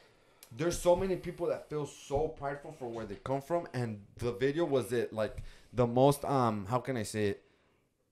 Obviously, wasn't the best. I really don't even feel like it attacked brown people. I don't feel like he said, "Fuck blah blah blah ta ta ta ta ta ta ta." It was like, hey, this is a fun little ta ta ta. Why? Because it's like, bro, like let's be honest. Like the fact that he had to make a song referencing all of this is just how important we are. Like that tells you 1, 2, rap didn't start by like Mexicans, but Mexicans can rap. Yeah, we're gonna open it up, right? And a lot of the Mexicans are the ones that support a lot of the rap, are the ones that actually buy the tickets and go to the shows and shit like that, And it's like I feel like people just have to talk less and do more. Yeah, I'm perfect. You just said it. So if you don't like it, don't say just fucking don't like it. Yeah. If you like it, cool. Fucking don't say it, but go like it. Yeah. Like I mean, I don't think I've posted anything like that has been political like ever. Like because to me, like I was it Misfit Soda, right? He did a diss. I'm not gonna lie. I like the track. I like what he said. So I reposted it, right? And then he was asking for videographer. So I tagged my 2 buddies, which is shout out to Shoutout Rick and Renee the Poet King. Hopefully he gets them or not. But it's like, do I agree 100%? Like, this fool's a fucking... Bro, you just giving him more power. That the diss you did on him just gave him more power. Realistically, I feel like the reason why he made this song is because of the backlash he has gotten from the previous mariachi things related. Yeah. Probably. And the things he's included mariachi before. Yeah. And all of this shit. And people got mad. And what happened? They ran up the views. So what he said, fucking last time they ran up the views. Press. Let's do it again. And now this time they're even more, man. And it's like a lot of people are offended mostly because it's like the fat fucking, it's supposed to be what? A fat Mexican. No, the fool in the sofa. Oh, he's the same one in the lowrider. Oh, it's the same fool? Yeah. So they're saying that we're just like overweight, fucking greasy eating. Look at yourself in the mirror. Are you that? I got hair. Look at yourself in the mirror. If you're not that, then once again, why are you giving them that power? Yeah, if the shoe don't fit, and if it fits, and if you don't like it, change it. Work out, perrito. Yeah. Like. I mean, he should have done some burpees. Maybe you get inspired to do burpees. Second, the next one, make sure to include the burpees. Nah, but I know people are gonna get mad, but it's just in reality, man. You fools, look. That's why I don't talk about politics, because it's like you 100% you can never make everyone happy. Never. So there's always gonna be haters. There's always gonna be people that talk shit. But in my opinion, the best way to actually make a change is to change yourself and just make sure that you're doing whatever it is that you're doing. If you didn't get nothing else out of this last conversation, it was that. Yeah. Change yourself, bro. Just work on you. Do your part, and trust the process. You know what happens too when you work on yourself and you know what you do when other people behave a certain way, but you work on yourself and you're conscious, it kind of just slides off. Like, kind of just brushes off because you're like, that person hasn't worked on themselves the way that I have. Right. That person hasn't gotten to the point where I'm at. So it's like I'm gonna let them be, and I'm gonna. Well, it's about setting your boundaries too, you know. Yeah, I mean, yeah, like, and that's what I said. Like, you know, there's a difference between where someone is clearly talking shit out of nonsense, and someone is trying to disrespect you. Someone is trying to like step on you. Like, there's a difference. There's a big difference. There's 100% a big difference. Let me see if there's any other question we can go ahead and talk about real quick. The other day, I got on live with Commitment Soldier, and that fool was telling me that it's very important that you have to center yourself, fool.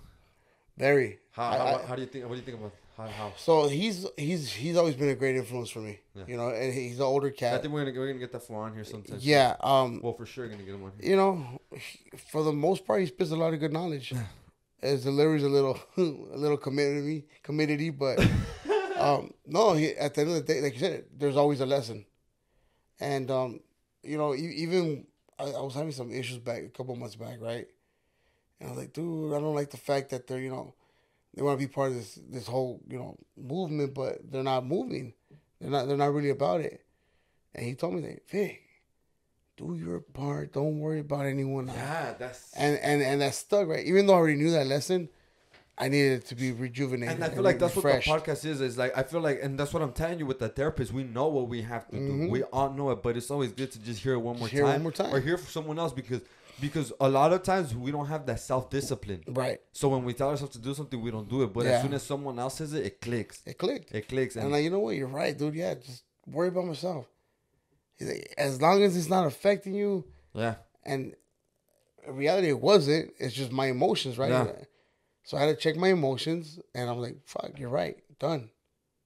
Problem solved. Problem solved. A lot of problems aren't problems. I saw a quote that says, you know, we really most of our lives when we suffer in our heads. Mm-hmm. Like that's just the reality of things, and it's very tricky for like getting out of your head, you know, getting out of your head and actually living life. So I'm trying to remember all 5 spokes. There's 5 spokes, right, to stay balanced.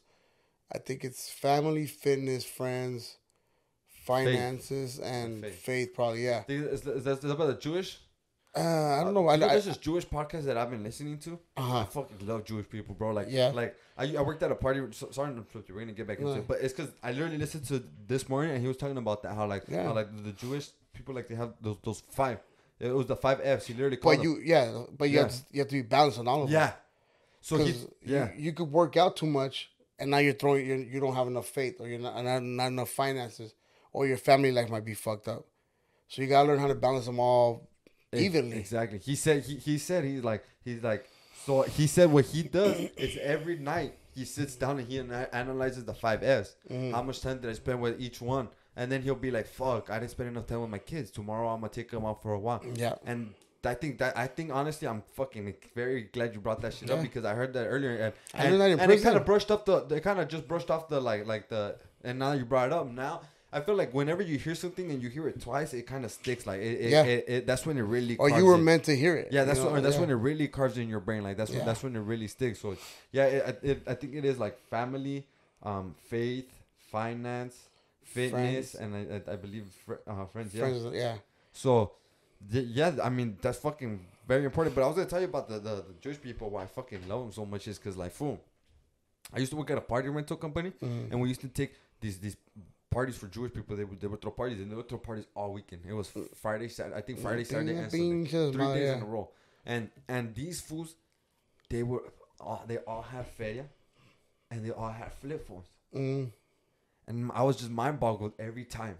Every single fucking time, bro. I was like, how the fuck all of these fools have flip phones? They're all walking. The tight ass, it was in Hancock Park. Mm-hmm. So, bro, it's a tight ass Jewish community, bro. Like, they're all fucking tight as fuck. Like I went to release Duz one time for them, and they literally did this. So what these fools did, they got a van and they decorated it like Noah's Ark, which is the food that goes and with the sheep and the lions and all the animals in the Bible. I don't know the full story, but they literally, their part of their religion was it was kind of like the Jewish Halloween, where they would just go and give baskets to people. And like a lot of the lessons that the Jewish podcast was teaching me is like, bro, like the importance of giving back, the importance of helping people. Yes. So he would say, the reason why Jewish people have so much money is because a very important lesson that they learn in the Bible is that, or not in the, I don't know if it's in the Bible or however they learn it, but that they have two hands for a reason. Mm. One hand is to help your family, and one hand is to help everyone else. Yeah. So they work so hard so that they can have enough in abundance to help other people. Yeah. And like I said, they don't give a fuck about the fly's clothes. They don't give a fuck. They literally, their faith is like, bro, I don't think I could turn Jewish, but that shit literally that shit blows my mind for like these fools. No, it's good, fucking great models to live by, you know, because look, I was always into name brands, not like crazy shit, but bro, they go out of style and then when they're at the fucking Swami. I used to buy those Rock Republic pants, right? They were like, back in the days, they were like $200 jeans. Now they're at fucking Kohl's for $59.99. Yeah. So it's like, really?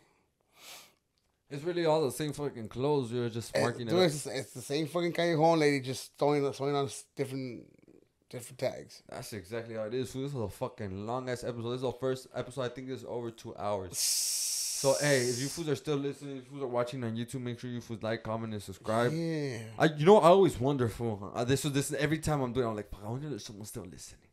If there's someone still listening, make sure you fools drop Vic 2. We're gonna do a VIC 2 in the comment section, or DM me, whatever the fuck you fools want to do. Let me know if you fools are still watching this to the end. Hey. Or what do you guys want to hear? What do you guys want to talk about? Like, we're gonna have. I think Slic Vic is gonna come back. Yeah. Like, what do you guys want to like? Obviously, your podcast is different, right? Mm-hmm. Which is great because you don't want the same shit over and over. But like, what do people want to hear from you? That's good. You got the questionnaire. Yeah.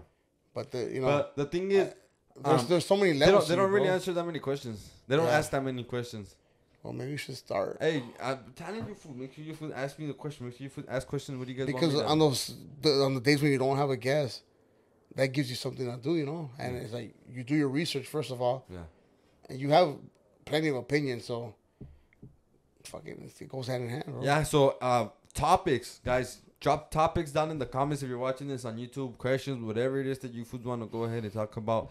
Make sure you foods follow at official Slic Vic. It's official _Slic _Vic on Instagram. Make sure you foods follow Victorious Vida. Yes. And fucking check out the clothes, the hats, the merch, all of that stuff. It's about like the meaning behind it, you know? It's about, yeah.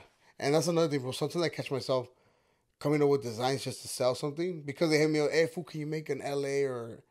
And I'll do it, right? But then I'm like, fool, what is that? That doesn't represent my brand. But, you know, at the end of the day, it's like, I'm still giving back, you know? If somebody wants it, if I can facilitate it, I'm going to do it, right? Yeah. But, yeah, man, for the most part, I want it to mean something. I want it to have a meaning. Shout out to From the Streets to the Set. Shout out to La Onda, bro. That guy fucking working hard. JD La Onda, you already know, bro. That guy's making... If you ever need videography tips, bro, that guy is... Video tips? He's on point. Shout out to Willie from Influence. He's the one that got me into the game. The t-shirt game. Yeah, he's the one that... Yeah, he didn't have to. Damn. That's it. Time's up, bro. I don't know what the fuck happened. Nah, all right. So, yeah, make sure... Shout out to... so, you can follow him at Influence Era, no? Yeah, Influence Era. Yeah, so make sure you first check him out. Hey, yo, so shout out once again to official Slic Vic for coming into the podcast. Yo, appreciate you guys. So we're going to go ahead and wrap this episode now. So once again, thank you guys. You guys can go ahead and listen to this podcast on Spotify, on Apple Podcasts, on Google Podcasts, on YouTube. Remember, this podcast drops every Friday at 8 in the morning. Food. The reason why I do it Friday at 8 in the morning is because most of the time I listen to podcasts is in the morning. Okay. Because I feel like that's when I need the motivation. You know, There like you in go. the morning you get up and then I think this is gonna be a perfect one, bro. We jumped off so many topics that yeah. if you didn't want to hear it, just fast forward a little bit. You'll get to the next topic. Yeah, next. Yeah, for real. Low-key, that's very true. But we're gonna go ahead and have it come back on soon, though, so we can go Let's ahead do and it, yeah. fucking talk some more shit. Make sure you Some fools check more out masa. JR on the Crew. Comes out Wednesdays at 8 p.m. Right? Wednesdays 8 p.m. Yes. Yes, sir. Yes, sir. So we're go ahead. Remember, fools, don't blame the system. Just learn how to play the game. We're out. Ooh.